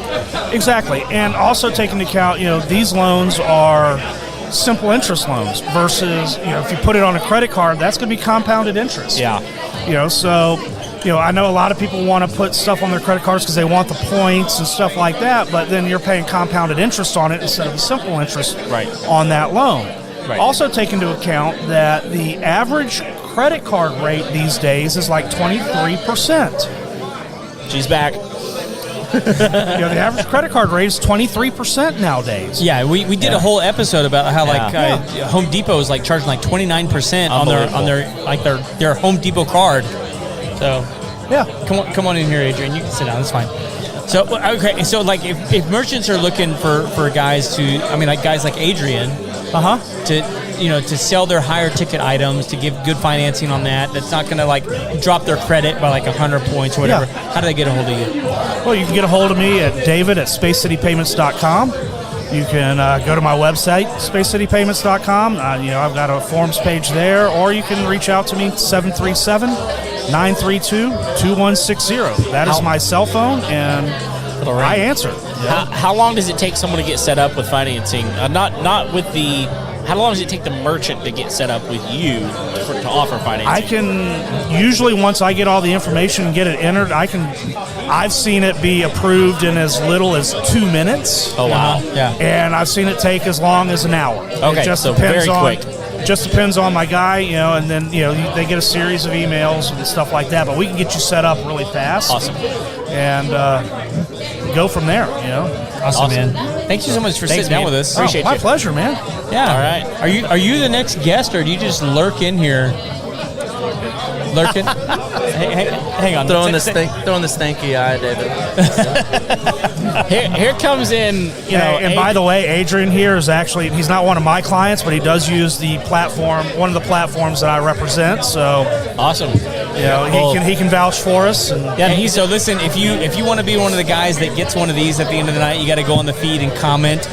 Just leave any comment, and if they're here, I think we're going to pick somebody to get one of these. That's right. All right. These things are super awesome. That's right. I imagine both of you guys could use one of these. Well, sure. Wow. I don't want to comment on the state of their toilet, but I will say. By the way, you guys are financing clients of mine too. We use David. Yeah, for sure. So. Like we use David for like our mosquito visiting systems. We're trying to work on it to get our termite stuff financed.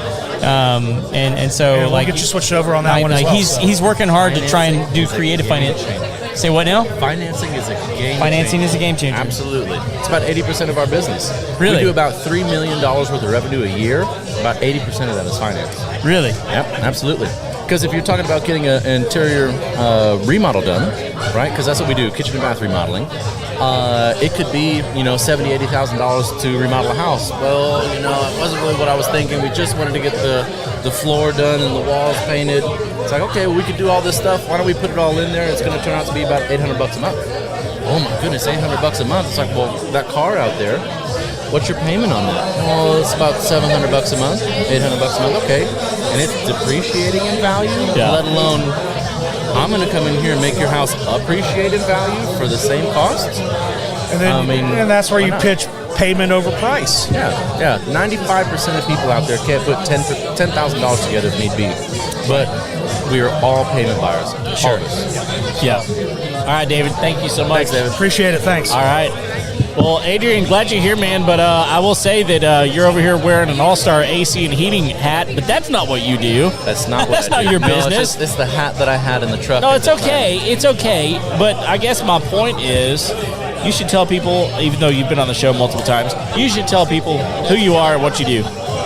Well, my name is Adrian Rojas, and I own In-Home Floors. We're a kitchen and bath remodeling company in Conroe, but we'll operate all over the city, from Galveston to Huntsville, Crosby to Beaumont. We'll get it taken care of. And the cool thing about us, we actually have a really cool deal that we have going on with Gallery Furniture, Mattress Mac, who's obviously a local hero. So when people get a remodel, a kitchen remodel gets you a living room set for free. A bathroom remodel gets you the adjoining bedroom set for free, and a whole house remodel gets your living room set for free. Wow, that's an awesome deal. Going over to get whatever you want from Gallery Furniture. Dude, he came up on the Patrick Bet David podcast today. Did really? Yeah. They were talking about natural disasters, and they were talking about like how the community responds, and they were saying like, hey, have you heard about this Mattress Mac guy? Like when like the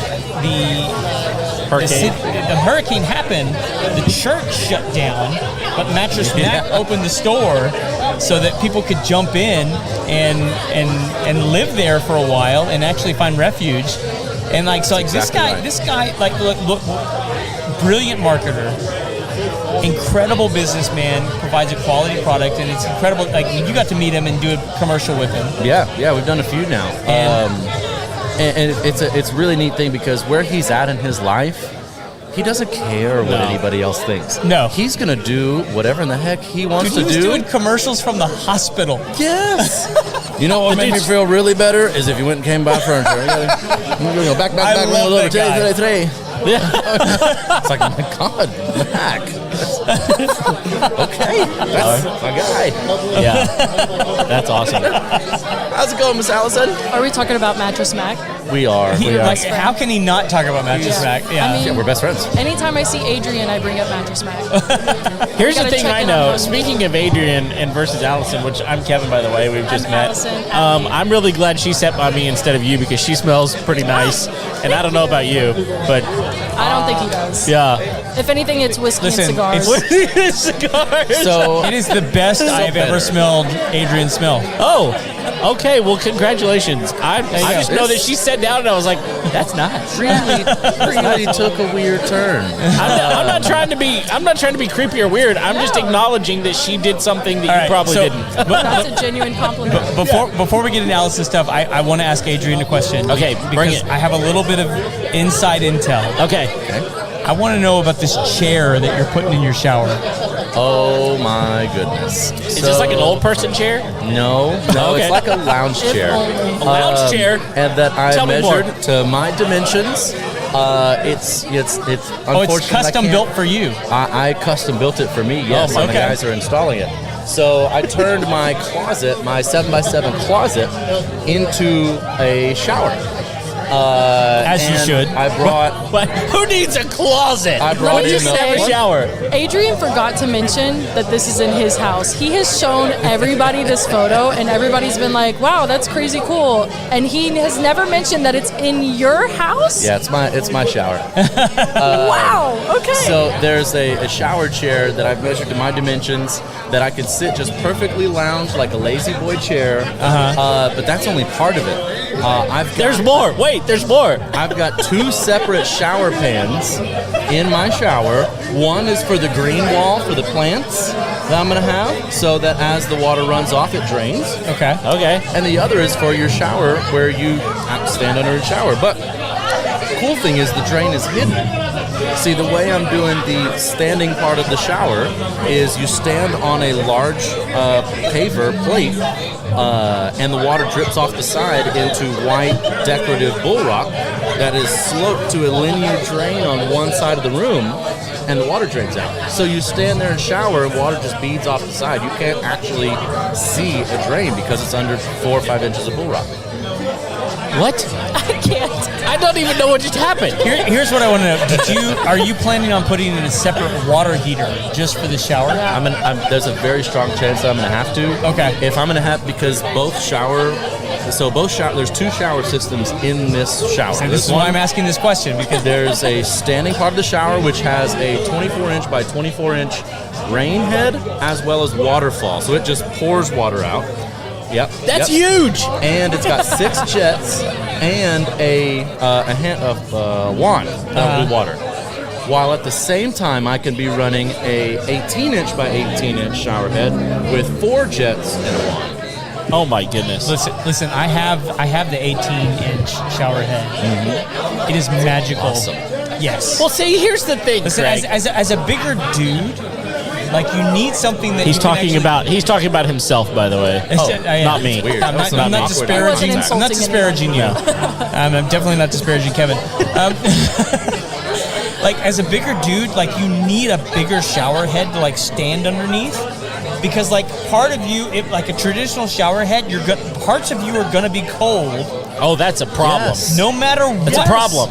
Unless you get like the big mamma jamma, that's gonna, Nobody wants to do like the dance in your shower where you're like turn, just to stay warm. Especially if you've got, constantly like, defrosting part of you. That's right. Especially in this cold weather we've been in. Keeping the most important parts in the middle. I know. Yeah. So we need a jet on that part. Let's go. Let's go. That's Adrian's next addition to his shower.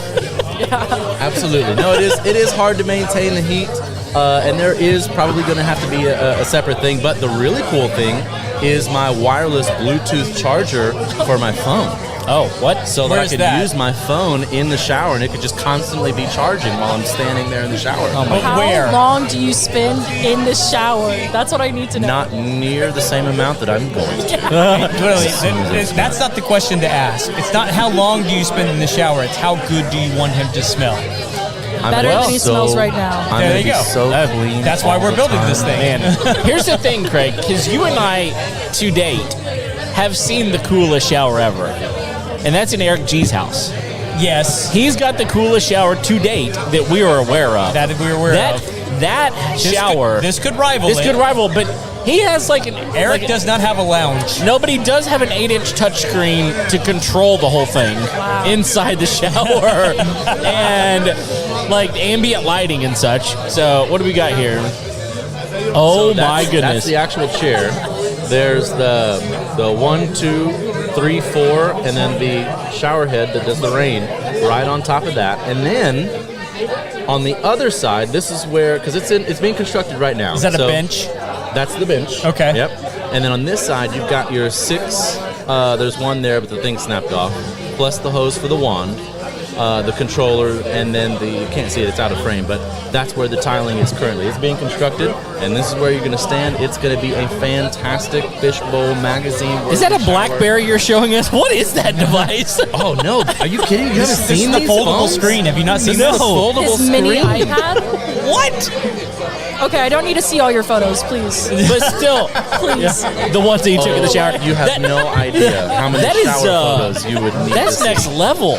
It's freaking awesome. I mean, for remodeling, absolutely. Being able to show absolutely. the customer. All right, so exactly here's what the it's thing. gonna look like. We have to talk about her for a minute. Yeah, shut up. Because Sarah's fixing to like kick her off.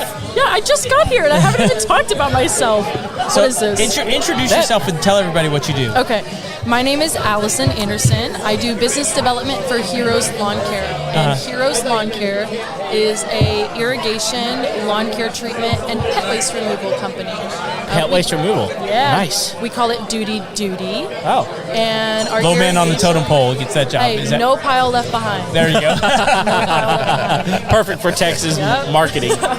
So we focus on the lawn health, though. A lot of companies out here, you're either doing maintenance or sprinklers or landscaping, but we focus on the actual health issues going on with the grass. And there is an epidemic in Houston, it seems like, with St. Augustine grass. So we offer free lawn assessments to help diagnose those issues and then offer treatments. And, whether you're a DIYer or you're willing to pay for a treatment, I'll give you both options, really. Right. My job is to educate people and help you learn more about what's going on with your grass. Why are you spending $6,000 on new grass and losing it in months? Yeah. So, like, as someone who took a turf grass science class in college many moons and ago. I did not. So Okay. Well, there you go. What? No, like I want to know because like one of the That's a required class at A&M. It is. Listen, we developed our own grass for Kyle Field. It is gorgeous. Yeah. How do you overcome the thatch issues with St. Augustine? that issue with St. Augustine. Yeah. So it's interesting that you say that because with St. Augustine, when you think of Yeah, screw you, Kevin. I had a good question. That's a great question. I'm so proud of you. I'm so proud of you. So when you think of dethatching, it's that machine that has the claws that come in and break up that material. But Yeah. St. Augustine, the way that it grows with the stallings and it's above ground, if you come in with a dethatcher, you're tearing up your St. Augustine. Right. So in reality, thatch is an issue within Bermuda and zoysia grass, not necessarily St. Augustine. With St. Augustine, there can be dead material built up, especially right now we're seeing a lot of dormant grass. Right. But I would recommend more like core aeration rather than going in with a dethatcher or even just raking up the dead material. Right. Of course, it'll decompose as time passes, but if you want to give your soil a little bit more air, sun, water, fertilizer, anything like that, yeah, we recommend just like raking up the dead material because dethatching St. Augustine will ruin it. Yeah. So aerating is probably core So aeration. She passes, Kevin. Thank you. Wow. That was hold on. That was a She trick. smells good and she's smart. This is like, Well, listen, like call her. I call her. I had a neighbor Ooh, is it recently. getting warm in here? Actually, no, it's pretty cold out here. He Let me doesn't just know say. what grass is. He's from West Texas. No, and I live on. Yes, I am. I went to Abilene Christian University. That's where I went. Shut up. How dare you? Yes. I did grad school at ACU. Okay, I dropped out. So Well, I didn't. Listen, so did Kix Brooks. who did it? They didn't know. Yeah, that's true. That's true. To be fair, We they have were going to something kick to him talk out. Awesome. I knew I liked her from the beginning. All right, so Yeah, no, but they have a really cool thing. So I'm a customer of theirs, and with everything that happened with Beryl, there's a lot of customers that were heavily impacted right in this area by the hurricane. Trees knocking over. Well, we had a customer that had a tree got ripped out, and it yanked up all of the entire line of irrigation. Oh, man. It did the thing that's real expensive at the end. It's not called a supposed to backflow. shoot The backflow preventer? It's not supposed to shoot out water, Pressure and it was vacuum. Ball valve. It was a whole thing. Yep. They came out the next day and got it knocked out before I even had a chance to come look and see what was going on. I mean, So they're quick. They're quick. I love it. Efficient. And they also helped my dad set up a system where he could do it all from his phone. What? And keep track of it. And if something is happening in the yard, he can reach out to them and be like, hey, there's this going on. And they can tell him, like, okay, you need to do this, change this or this. And if you're at your house, you can do that while you're in the shower. Absolutely. Look. I do Maybe we could many get an things app while I'm in the downloaded on shower. your little shower controller. Yeah, I will say with our company, we do focus a lot on irrigation efficiency. So with the smart controller that he was talking about, we offer irrigation maintenance programs. So that includes seasonal checkups, 10% off repairs, free service calls, and you pay your annual price. And then you also have the option to have a smart controller installed for free. And the biggest thing with smart controllers is you don't have your rain sensor, it connects with a local weather station. You're able to control it all from your phone. You get live alerts if there's something wrong with the wiring of the system. What's the brand you guys are using? So we normally use Ratio. Okay, that's what we did a review on that. We did a review on that because I put one in my house. Well, previous house. They're awesome. They are. If I was a homeowner, I would have one, and we actually gave one away at a local event that we were a vendor at, and we were able to set it up for someone else, and it was awesome. I mean, it really does help with irrigating correctly, but also not overwatering, making sure there's no unknown leaks going on. And the Woodlands is very stingy with their water. Yes. So it's perfect. I used to have yard envy. Not anymore. No more. No more. It You're no handles longer it for green because with I mean envy. we don't know what we're doing. I mean, we say we Nobody know. does. Nobody does. You Even talk to Craig, the guy who went to at A&M, Lowe's or he Home doesn't know. Depot. They say, "Oh, get this," but we don't know, and so it's And you all can over only the read place. so much Randy Lemon. So Yeah, and This is but true. Randy they Lemon make can it go pound super, sand. super- I'm so glad we're on the same page. I almost listen. it's being Let's, I am let's listening. cut the recording. I'm listening. No, I'm listening.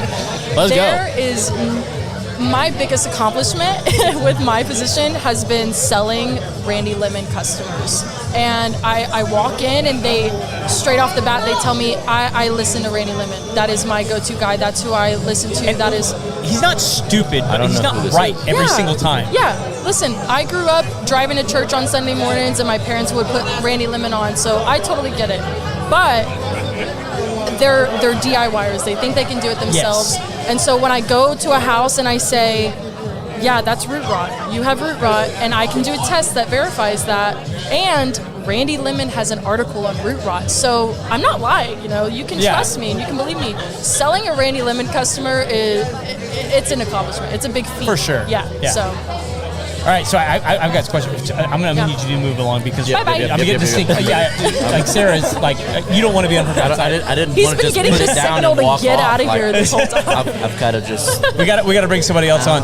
So like Am I allowed to take a sip? Absolutely. Okay. Like listen. I was Cheers. going to say, I've already been She's taking actually a taking few. a So. sip. She believed it. Thank you, Adrian. Always good to see you, bud. Not a problem. Love you, Thanks, dude. guys. Yeah. So Would like, you take this? It's empty now. No.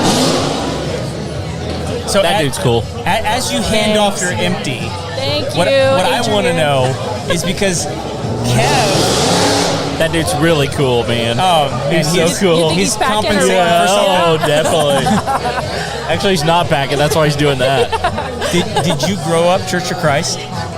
No. No, you I just grew ended up at ACU. Wisconsin Evangelical Lutheran Synod.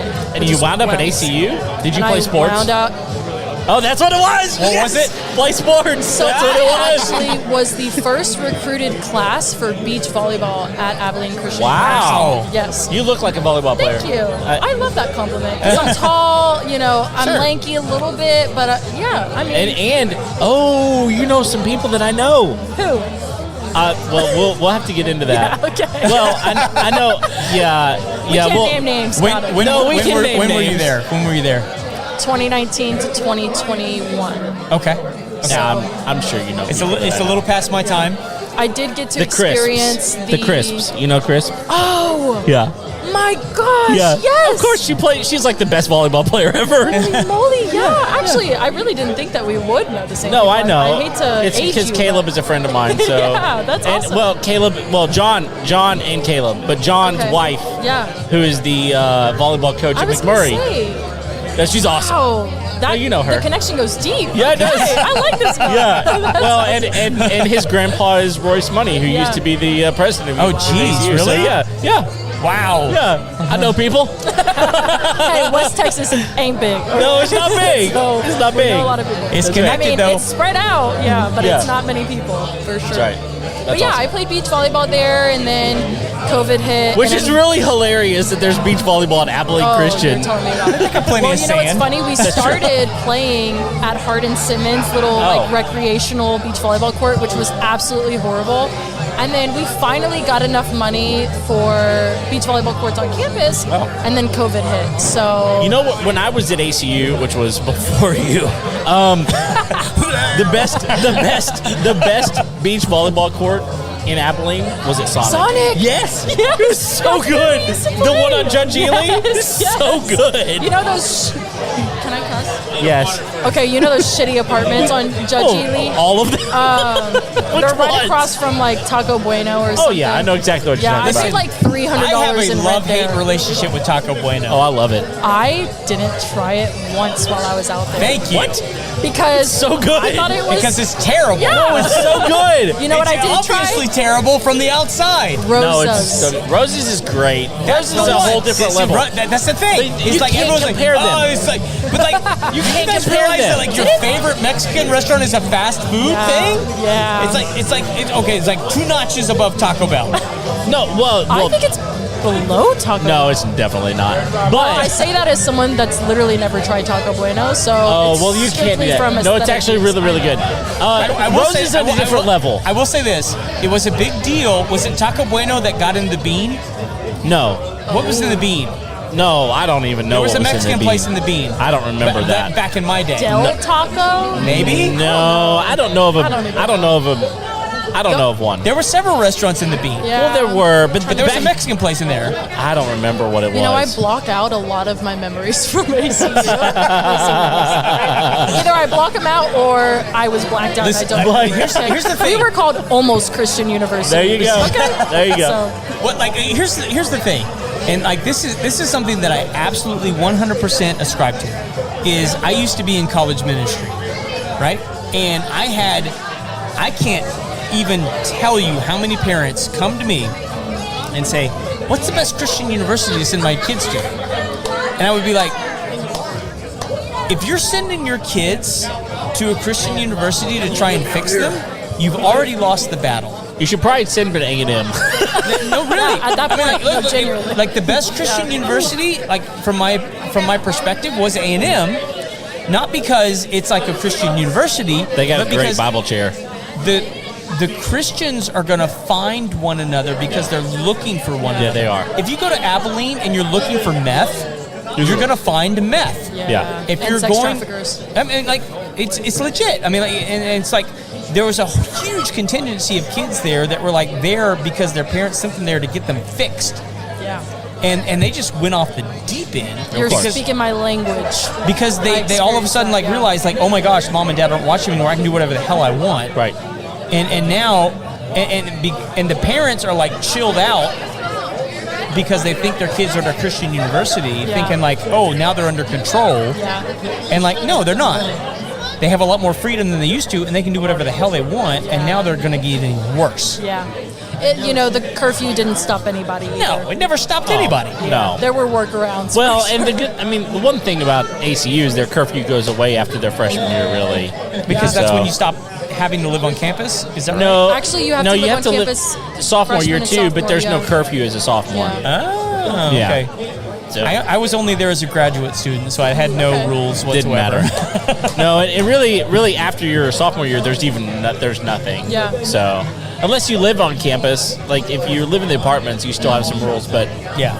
most people don't. The only reason you live on campus is if you're on scholarship and you're getting it paid for. All right, so real quick, because we want to talk to Robert, not because we don't want to talk to you. Don't pay attention to her. Sorry, I had to pose for the photo. Yeah, Hi, JoJo. If people want to get a hold of you, they want to talk about thatch, they want to talk about irrigation, they want to talk about pest, waste removal, they want to talk about mosquitoes, all the stuff that you guys do. How do they get a hold of you? They can. Do I put my phone number? Whatever you want. Name drop. So our office number is 832-220-8100. You can text or call it. My name is Allison Anderson. My email is aanderson@heroeslawncare.com.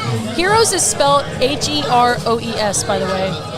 Oh. A lot of people struggle with that. Heroes. OES. O-E. So What? hero, plural, you add an ES at the end. Heroes. Heroes Lawn Care, basically. Yeah, so they can contact me at that number. But that's text the or normal call. way to spell heroes, y'all. It is. Okay, so you would this think a is lot of people knew that. Does the European version have like some W's in there? I don't know. All I know is that do we know English? That's all I want to know. Kinda. Yeah, probably not. I mean, we went to ACU. That's true. Come on. What are you? You know West Texas English. Yeah. That's right. Craig went to A&M though, so Good enough to we're get good. by. We're good. All right. Well, thanks for showing up. Awesome. Thank y'all for having me. Hey This guys, is so much fun. if you haven't yet, comment if you're here because you might win a Crazy Clean Can I device. win one? Yeah, Just absolutely. go If on you the, comment- go on the one. feed and Are comment. you the- Yeah. Shut up. He was telling me about you the other day, and I was like, that sounds like a crazy invention. Well, I didn't invent What? it. It's not him. Well, that's what I just asked, and you No, were like, yeah, I that didn't. was me. no, Wait, like, I didn't let you finish the question. No, I was just no. We just have these here Cool, to give though. away tonight. Yeah, I like that. Yeah. Well, we Just go here's on the the feed. thing. one for me, one for her. Is that what you're saying? Yeah, Right. honestly, I mean, you that guys can works fight out. to the death over it. I mean, You we're can going to go back video it. If you go back a couple of episodes, you can listen to our interview with the owner. Okay, And that's it what was you were really talking about. Steve, Okay. and he was really awesome. Yeah. And most likely, we will see. Most likely, we'll be promoting it in the future. So just so you guys know, this was actually one of the first big items on QVC back in the day, like Yeah. in the late 80s, early 90s. Okay. And it was called Toilet Clean, and he's now rebranded it, and he's doing it off his own website rather than using like Amazon or something like that. It's off his own website. Awesome. So he's got this product out now, and Kevin and I both have it in our toilets for like the last 3 months. No stains. It's awesome. No cleaning. My It's, kids love it because they're responsible for cleaning our toilet. I was going to say the toilet is probably the worst place you're cleaning, so that is Yeah. brilliant. It is. All right, well, I will let y'all talk with Robert. Thank y'all so much for having Thank you me, so my much. fellow Yeah. West Texians. That's Yeah. right. That's right. Awesome. Robert, what is wrong with you, man? What is wrong with me? What do you mean? You got short I'm getting sleeves a on little, over I'm here. getting a little chilly. Hello, Robert. What's up? How you doing, man? Good. Haven't seen you in a while. Yeah, it's been a while. Yeah. It's been a while. See my man. Absolutely. I got my friend Jeff over here with me. Jeff. Who's Jeff? Jeff. How you doing, Jeff? Craig. Just Jeff. So really, he's the one signed up for for this time slot. I'm just joining him. A moral support. Yeah, mutual support. Okay. You're moving people. What do you do, Jeff? Merchant processing. Merchant processing. This is like the third merchant processing guy we've had tonight. That's this is like crazy. a big thing this year. It is. Yeah. Everybody wants merchant processing these They're days. trying to save money. Is this right. is this your merchant processing guy? This is not, but he probably will be. Okay. We're working on it. We're working on it. Yeah. All right. You want to move that thing a little bit closer to you? Yes, absolutely. I will say though, a lot of people that I know that have signed up with them, they're saving, I think, thousands of dollars. Some in like, what was he saving? Like $3,000 a month. 3,000, yeah. That's Brian. a month. Yeah. No, 3,000 a year. Oh, year. But we did save a dealership about 40,000 a month on fees. When you say a dealership, like a car dealership? Really? I mean, can you tell us which one, or is it like disclosed? It's Fred Haas. Fred Haas. Fred Okay. Haas. That's not a small dealership. Toyota? That's not. Yeah, Toyota. Yeah. Very cool, man. Yeah. So how long you been doing this? I've only been doing it a year. It's a A little bit closer. Sorry, I'm not. No, you're fine. No, you're good. I just can't hear you. That's sort of the... Oh, okay. It's So I work for somebody. It's a small company. It's him, the owner, and then like two or three salesmen. Okay. And he's been doing it for 17 years. I've only been doing it for about a year. Oh, wow. And the end of February will be a year. So you've been doing it about a year. What's the biggest thing you've learned in the last year? Networking. Okay. I am a very, very introverted person. I could go my whole life sitting. I can tell by the distance of the microphone. I could go my whole life sitting on the couch working from home and never meet another person. I'd be just fine. Okay. But I've learned that.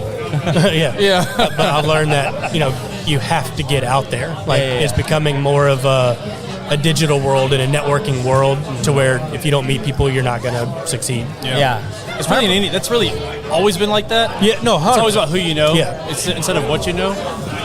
But I was keeping myself from knowing people. Yeah. Just on purpose. I go to my past jobs, I go to work, I go home. I may go out and play pool. I'll go to the corner of the bar, I'll play on the table by myself, leave, not talk to one person that entire night. All right. Wow. So like you've opened the box now. Are you any good at pool? Oh yeah. Yeah? So I'm shouldn't tell people that. I'm about to be 31. I've been playing since I was 4. Wow. Really? Yeah. Okay. I've been playing for about 26, 27 years. What game do you like to play? A-ball. A-ball's okay. I can. Doesn't matter what kind of rules you want to play by. I play by all of them. Yeah, why not 9-ball? It's too easy. Okay, we got a serious player over here. If you break and you leave the 1-9 combo, you can hit that and win in one shot. And it's just like a lot of people take that easy out instead of running them all out. Right, yeah. I just don't like it. Okay. Well, I don't know the rules of pool, so apparently you must be good because I just... Well, if you hit the 1 and then simultaneously hit the 9 and it goes in, the 9 ball is the only one that matters. It's the only ball that matters. So if you hit the 1 ball that hits the 9 ball and it goes in, you win the game. That's the end of the game. Yeah. So is it just? That game is just all about knowing how to break. I mean, I'm good at both. I just like playing 8-ball. Yeah. More. It's a longer game. Longer game. I feel like it's a more strategic game because there's more balls on the table. Yeah. Okay. I get that. This guy's walking in playing by himself when most likely he could be walking in and be like, "Hey guys, you want to play pool?" I'm a moron. Listen, and then run the table. We have a tournament-sized table at the studio. That's true. That rarely gets used. Never. Really, it's got tools on top Sounds like of you it. need to come to the studio. I have a bar replica in the living room. Okay. Wow. Yeah. So it can be converted to be coin operated, but I have it to where it's just smooth on the sides. Yeah. And no coins needed. Oh, that's cool. So we actually had Kevin and I. So we had one given to us. We should have hired Robert. Oh, they are heavy. Because we moved that thing by ourselves. They're so heavy. 2 of us. Well, listen, we moved it. Just 2. Oh, man. Well, we took it completely apart. With the slates inside of it, too? Yes. Yeah. Oh, yeah. Well, we took the slates apart. I think it was 3 parts, right? It was, three separate slate pieces. Yeah, but Depending on the size of the table, it's either 2 or 3. Do you know how strong we are? Do you must be look at pretty this? dang Look strong. at Look at me. this. Look at this. Look at this. That's a real man right here. Yeah, that's right. That's right. Now See the beard? We took it apart and but that was the thing. Is everyone was like, "Don't move a pool table." We're like, "Listen, we can do this. Tell a man what to do. Look at me. Just look at me." Well, here's the story: is they tried to give it to the Montgomery County Fire Department, and they sent 4 firemen over there, and they tried to move it, and they couldn't. Because they tried to just pick it up and take it out the door. Try to strong arm it. Yeah, and I was like, that's stupid. Yeah. And so I watched some YouTube videos, and I was like, oh, you got to take the bumpers off, and it's actually pretty easy to put back together. Just screws. Yeah. And you stretch it, and it's been great. And I was like, those dummies. They're so dumb. We, on the other hand, so smart. Listen, when it comes to fire, I'm going to call them every single time. Absolutely. I don't know what I'm doing, but I learned how to take a pool table apart. Yeah. And I got a free pool table. Now let me say, it wasn't fun because let me tell you the problem. I helped move the pool table. I don't own the pool table, so Craig got all the benefit. You get the next one. That's right. I don't remember. I may have gotten dinner out of it. I don't know. But either way, we're here to talk about what you do, not what we did. Right. So, I don't know. Tell me what we need to know about merchant processing. I'm probably less experienced than the previous two you had, but what I can tell you is Less experience, but more motivation. more motivation. I'm probably hungrier in multiple ways. I'm starving. What's your You and me both. How long you been doing this now? I've been doing it for almost a year. Almost a year. So what's your preferred kind of client? Right now, anything is what my boss would want me to say. I mean, would you say restaurants, retailers, small business? Yeah, both. All three. Yeah, okay. All three. Whale clients, something that would take me to the next level. I could get a new car, whatever I needed to get. Yeah. Healthcare billing. We have people that have call centers that collect payments from, their healthcare accounts and stuff like that. Those are big ones. Hotels are good. Apartment complexes. We have a program to where they can pay their rent on credit card. Oh, what? Okay. Yeah. I wish I could pay my mortgage on credit. That's what I'm saying. Wouldn't you like to get your points from the bank every month? Yes, I would. I do it with everything else from my mortgage. Yep. And we work with mortgage companies as well. Just depends on the size of them. If it's a company that only owns one or two houses, we can't.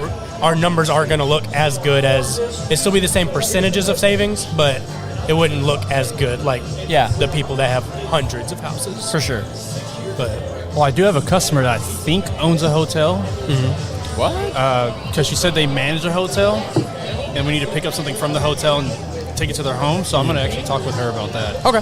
Because that would be a great referral. Yeah. And I do free statement analysis. So it takes me 15, 20 minutes to do that. So I'm not going to charge for that. I don't know if anybody else does, but it's just time. That's all it takes. For sure.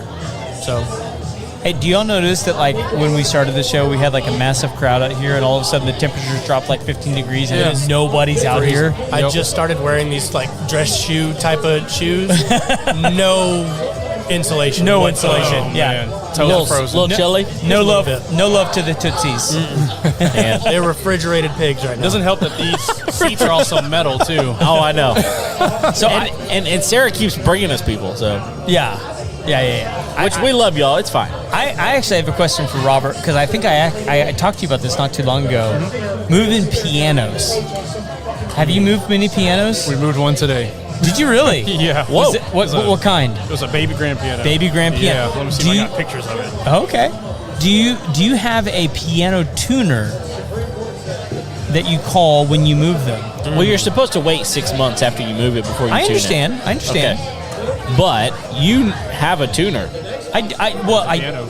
Oh wow! Show the camera. Point it right over here. You can point it right there. Yeah, point it right over here. Well, if the camera can see it, you know what? Let me get what? fancy on them. What? There we go. Adrian Extendo. He's got this old BlackBerry. Well, I mean, I know that's a big concern, especially with a baby grand. Mm-hmm. I mean, that it's going to be in tune when they get it there. I mean, do you have a piano tuner that So you we work have a with? piano tuner we work with, but honestly, we move a lot of pianos, organs, uprights, grand, baby grands. Most people that have pianos don't play their pianos. That's true. It's just furniture. Sure. That's true. So usually we don't get it tuned. I ask the customer if they want it tuned. They don't want to spend the money on it. Sure. Just because they don't play it. But the ones that do play it, we do end up getting it tuned for them. So Yeah. That we work with. I worked for a place one time that had the piano that we had that I played. Mm-hmm. I'm not a great player, by the way, but it was a piano that was valued at 1.5 million. What? It was a full grand concert piano. Wow. And it was every time it got moved, it had to be tuned. Yeah. Kind of a deal. Mm-hmm. It was an incredible piano. Oh, I bet. 1.5 million. Yeah. And so I got to know the tuner pretty well, and how that whole system works, and things like that. And every time you move the thing, man. You have to. Yeah. Did I ever tell you my piano, the one that we own, story? No. Dude, it's a good story. So literally, we were looking for furniture before we got married. My wife and I were out looking for furniture, and went to this used, secondhand store, furniture store. We didn't have any money, so in the back of the store, there was this Baldwin piano, really nice piano. And so I sit down and I start playing the piano. And like, I don't know, like 5 minutes later, I'm like done playing. Like I'm just playing. It's up against the wall, whatever. I get up and I look around and there's 25 people standing there, and like they start clapping for me. And I'm like, hi, you know, like, okay, whatever. And so Kimberly, my wife, she goes, well, forget the furniture. Let's just buy that. We can sit on the stool. And I'm like, no, we can't do that. And she was like, I didn't know you could play like that. And I was like, well, I hadn't played in a while. I can actually play better than that if I actually try. But anyway, months go by, and it's time for us to, you know, get married or whatever. Mm-hmm. And her grandma. You guys were buying furniture before you got married? Yeah. They just knew You it. hussy. Well, you know, we knew it was coming. They knew. And so, anyway, we went over to her mom's house, and she was like, "Hey, by the way, your grandma bought you a Christmas, bought you a wedding gift, right? But you have to. It's in here. You got to close your eyes or whatever." So we walked in, and she bought us that piano. So we have that piano in our house from this random secondhand store in Longview, Texas that we bought. Anyway, it's kind of crazy. That is crazy. Yeah, it's a different story. But pianos are like, I've moved that thing multiple times. It sucks. Yeah, it sucks. Moving pianos is the worst. Yeah. I think you probably helped me move it once. So we're getting the stink eye from again? Yeah. So, I mean, real quick, because we don't want you to have to jump off, how do people get a hold of you if they want to use merchant services with you? Email, phone call. What are those numbers? What is that email? The email is jeff.mckinney, like McKinney, Texas, at macpayments.com, M-A-C payments. Phone number 936-548-1230. Is there a website or socials or anything like that? Facebook's a good one. It's just Jeff McKinney, or Jeff with Mac Payments is the Facebook. And so then, you're looking to make friends. Right. I don't really have any other social media besides like the BNI groups and doing all this networking groups and stuff. Yeah. So is this your first time at a net event? No, so I'm in BNI. Oh, at a net event, yes. Sorry, I apologize. No, it's fine. Yes, at a net event, yes. Okay. Mm-hmm. I mean, that's who brought us to the table. That's so. right. He's going to be joining the new group that we're coming up with. Which one? The Willis Group. The Willis Group? Yeah. When's that one launching? Not sure yet. Not sure yet. Yeah, probably jumped the gun and saying something, but there's whispers of that. There's whispers. We got about 14, 15 people interested. Is that the one David's helping launch? No, that's probably the Tomball Group. The Tom. Okay. Yeah. Are you helping with the Willis Group? No, but I probably will be. I'm not at the moment, but I will be. I know I'm helping the Tomball Group. What different businesses do we have in the Willis Group so far? If you know offhand, I don't expect you to know. I know JoJo has a list, but I know we have cleaner, organizer interested in being in it. Somebody who does junk removal, payment processing. And I'm not sure the other ones. I'm assuming probably the traditional, realtor insurance. Sure. Yeah. But I know JoJo has an actual list of people that are wanting to join the Willis. Yeah, Willis is growing pretty quick, man. It is. Yeah. Are you up in Willis? Yeah, I live in Willis. That's because they put an HEB up there. Yeah. Literally, that's why. Once HEB's there, everything else branches out from there. What else do you need to know? If an HEB comes, your value's probably going to go up. And by the way, Montgomery's putting one in this year. Yep. All right, so not to put you on the spot, but best restaurant you found in Willis so far? Pizza Shack's pretty good. Oh yeah. They do have a Pizza Shack in Willis. That's right. Yeah, that is the first one. Yeah, that's the original. Oh man. Well, real quick, because you say Pizza Shack and it sounds like pizza. No, it's an Italian restaurant. It's an Italian restaurant. Yeah. Like they're legit Italian. It's good. If you want a really good chicken parmesan, which is my go-to, I get that every single Italian place I go for that. Yeah. It's one of the best. It is good. Yeah, for sure. I need that now.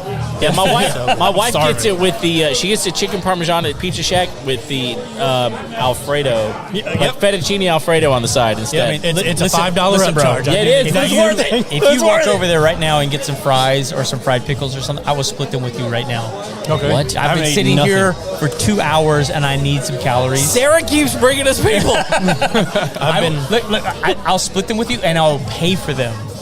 We'll see what I can do then. Go get 3 orders. Yeah, there we go. I'm hungry. That's right. I feel your pain. I haven't eaten anything today. So. Yeah.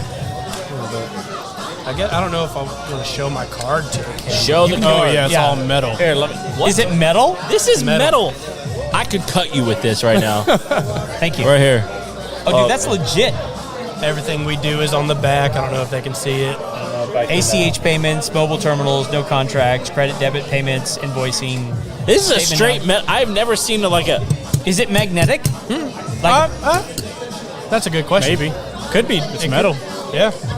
It's aluminum, so I don't know. Aluminum. Aluminum is typically not magnetic. Aluminum. Aluminium. Aluminum. Aluminum. For all of our British fans who are wondering what the hell we're saying. Exactly. Aluminum. Which, by the way, It's getting too cold, guys. That's funny. Have you guys? Okay, like this is totally tangential, but like, have you ever guys like in the United States we say pedophile? Oh yeah, of course. Have you ever heard the way they say it in Europe? No.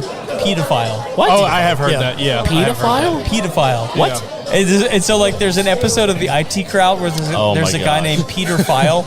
Oh, no. That's bad. That's a rough one. And Pedophile. He's at the airport, and they say, "We need Peter File." Oh, no. Peter File. Yeah, I changed my I'm Peter name. File. I'm Peter File. And they say it without the space on purpose. Yeah. That's hilarious. It's like, look, it would be way more easier for that dude if you just went with the way Americans do it. It's pedophile. Yeah, I'll just go by Pete. Right. Or just change my name altogether. It's Peter. We need Peter to come up here. Right. Yeah. Could you say one of my names, please? Yeah. It's like that comic that made a shirt for kids that says, "I'm a legal pedophile." Is right? Oh my goodness. I'm like, why would you do that? Oh my goodness. Shouldn't. You just shouldn't. Shouldn't. Bad decisions. That's right. Yeah. So, all right, real quick, if people want to get a hold of you, I mean, like, I know we got your card, but like, did we already do that? Yeah, we did that. I can do it again. Okay. No, do it again. Why not? Do it again. Hey, I'll say one thing. What is the reason why people should go with you versus anybody else? That's a What is great the difference? So, I know the difference, but I'm going to ask you. in my eyes, customer service. I don't work at places that don't have good customer service. So for my boss to show me how good of service we do. So anybody can sign any client for merchant services. Not all people do on-site quarterly reviews of their business, so they can show them their card mix, their percentages, strategies on how to lower their costs even more by not accepting some or accepting more cards of this, splitting up the payment so it's not as big of a charge. There's different rates that you can go with, depends on what your business is signed up for. Just 24/7 support team. I'm the first line of defense if you're my client. If you're my client in 50 years, I'm still getting paid off of your account. Some companies are 1 year and then they sell your account off to 800 number that you have to call if you ever have a problem. So you'll have my number the entire time. If you have a problem, call me. If I can't fix it, I'll call my boss. If he can't fix it, we'll call the support team for you. You don't ever have to deal with any of that. That's So nice. customer service, I would say, is a big one. I love it. Awesome. Peace of mind. That's right. Awesome. And Robert, if people want to get their stuff moved, Oh, yeah. I mean, I know you're all over the place, but like, we're pretty much all 50 states now. Yeah. I mean, I don't think we're moving anybody from Alaska, but like, if people want to get a hold of you, how do they find you? Yeah, so Robert Green, Greenlight Movers, 832-929-6683.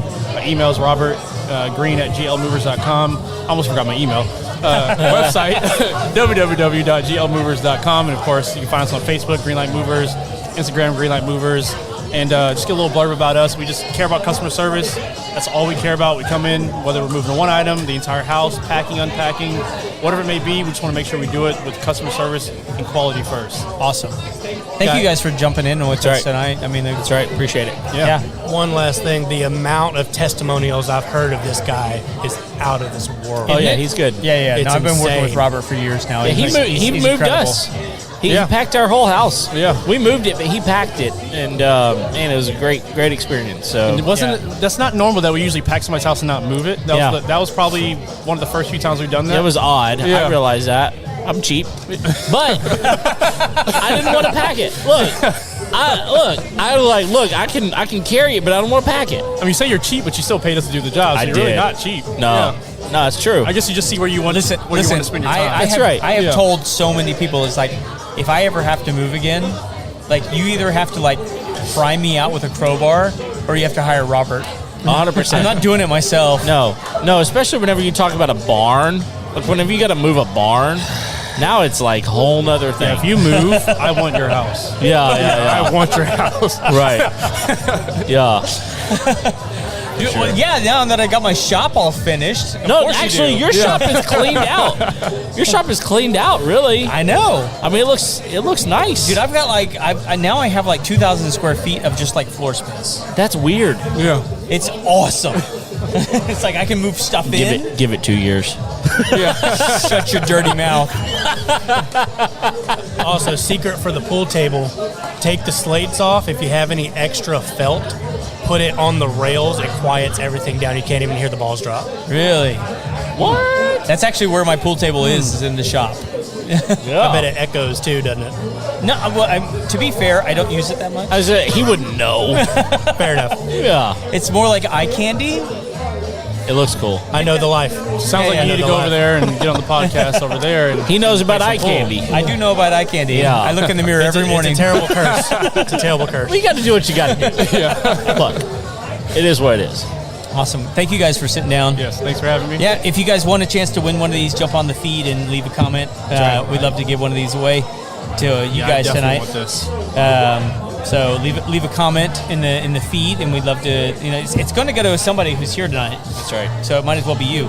Testimonial Might to as the well. podcast. I have a huge fear of this, and y'all made it super comfortable. Oh, awesome! Great, Genuinely, man. Yeah, it was really cool. It's a Glad. conversation, man. I mean, Yeah, really that's it. I'm assuming, are we going to the Homeowner Show? Yeah. Facebook? And, Yeah. There you go. Okay. You're right there. Perfect. That's it. Bam. Find us on Facebook. Find us on Instagram. Find us on YouTube. Find us wherever you want to go. And that helps. Right. I don't know what that was. I don't know what that is. I don't know who your magic genie is. Mine? Oh. Wow. What's yours? Okay. Wow, John Wagner just delivered his own drink. Yeah. Is that what he did? I thought he was giving it to me because I went to the bar to ask for water because I don't drink. But he's like, how much? He's like, if I give you $20, can I put some alcohol in there for you? I'm like, bro, I don't drink. Not even for $20. Not even $20. No, man. You So I don't got to need think about it. the rest of the night. Good for you, No. man. Good for you. Yeah. Yeah, I think we both don't drink. Oh, yeah, we don't. Yeah. I've never Hey, had a drop of alcohol. Props, Never. props to both of you guys. So I drink wine every now and again, if somebody gives it to me. Right. Only to drink it, not to feel Yeah. anything. Yeah. Yeah. To be social. Yeah. Yeah. Yeah. Nothing wrong with that. Yeah. Nothing wrong with that. Is it because you don't like the taste, or you're trying to be disciplined? I've just never been a drinker. My parents don't drink. My family doesn't drink.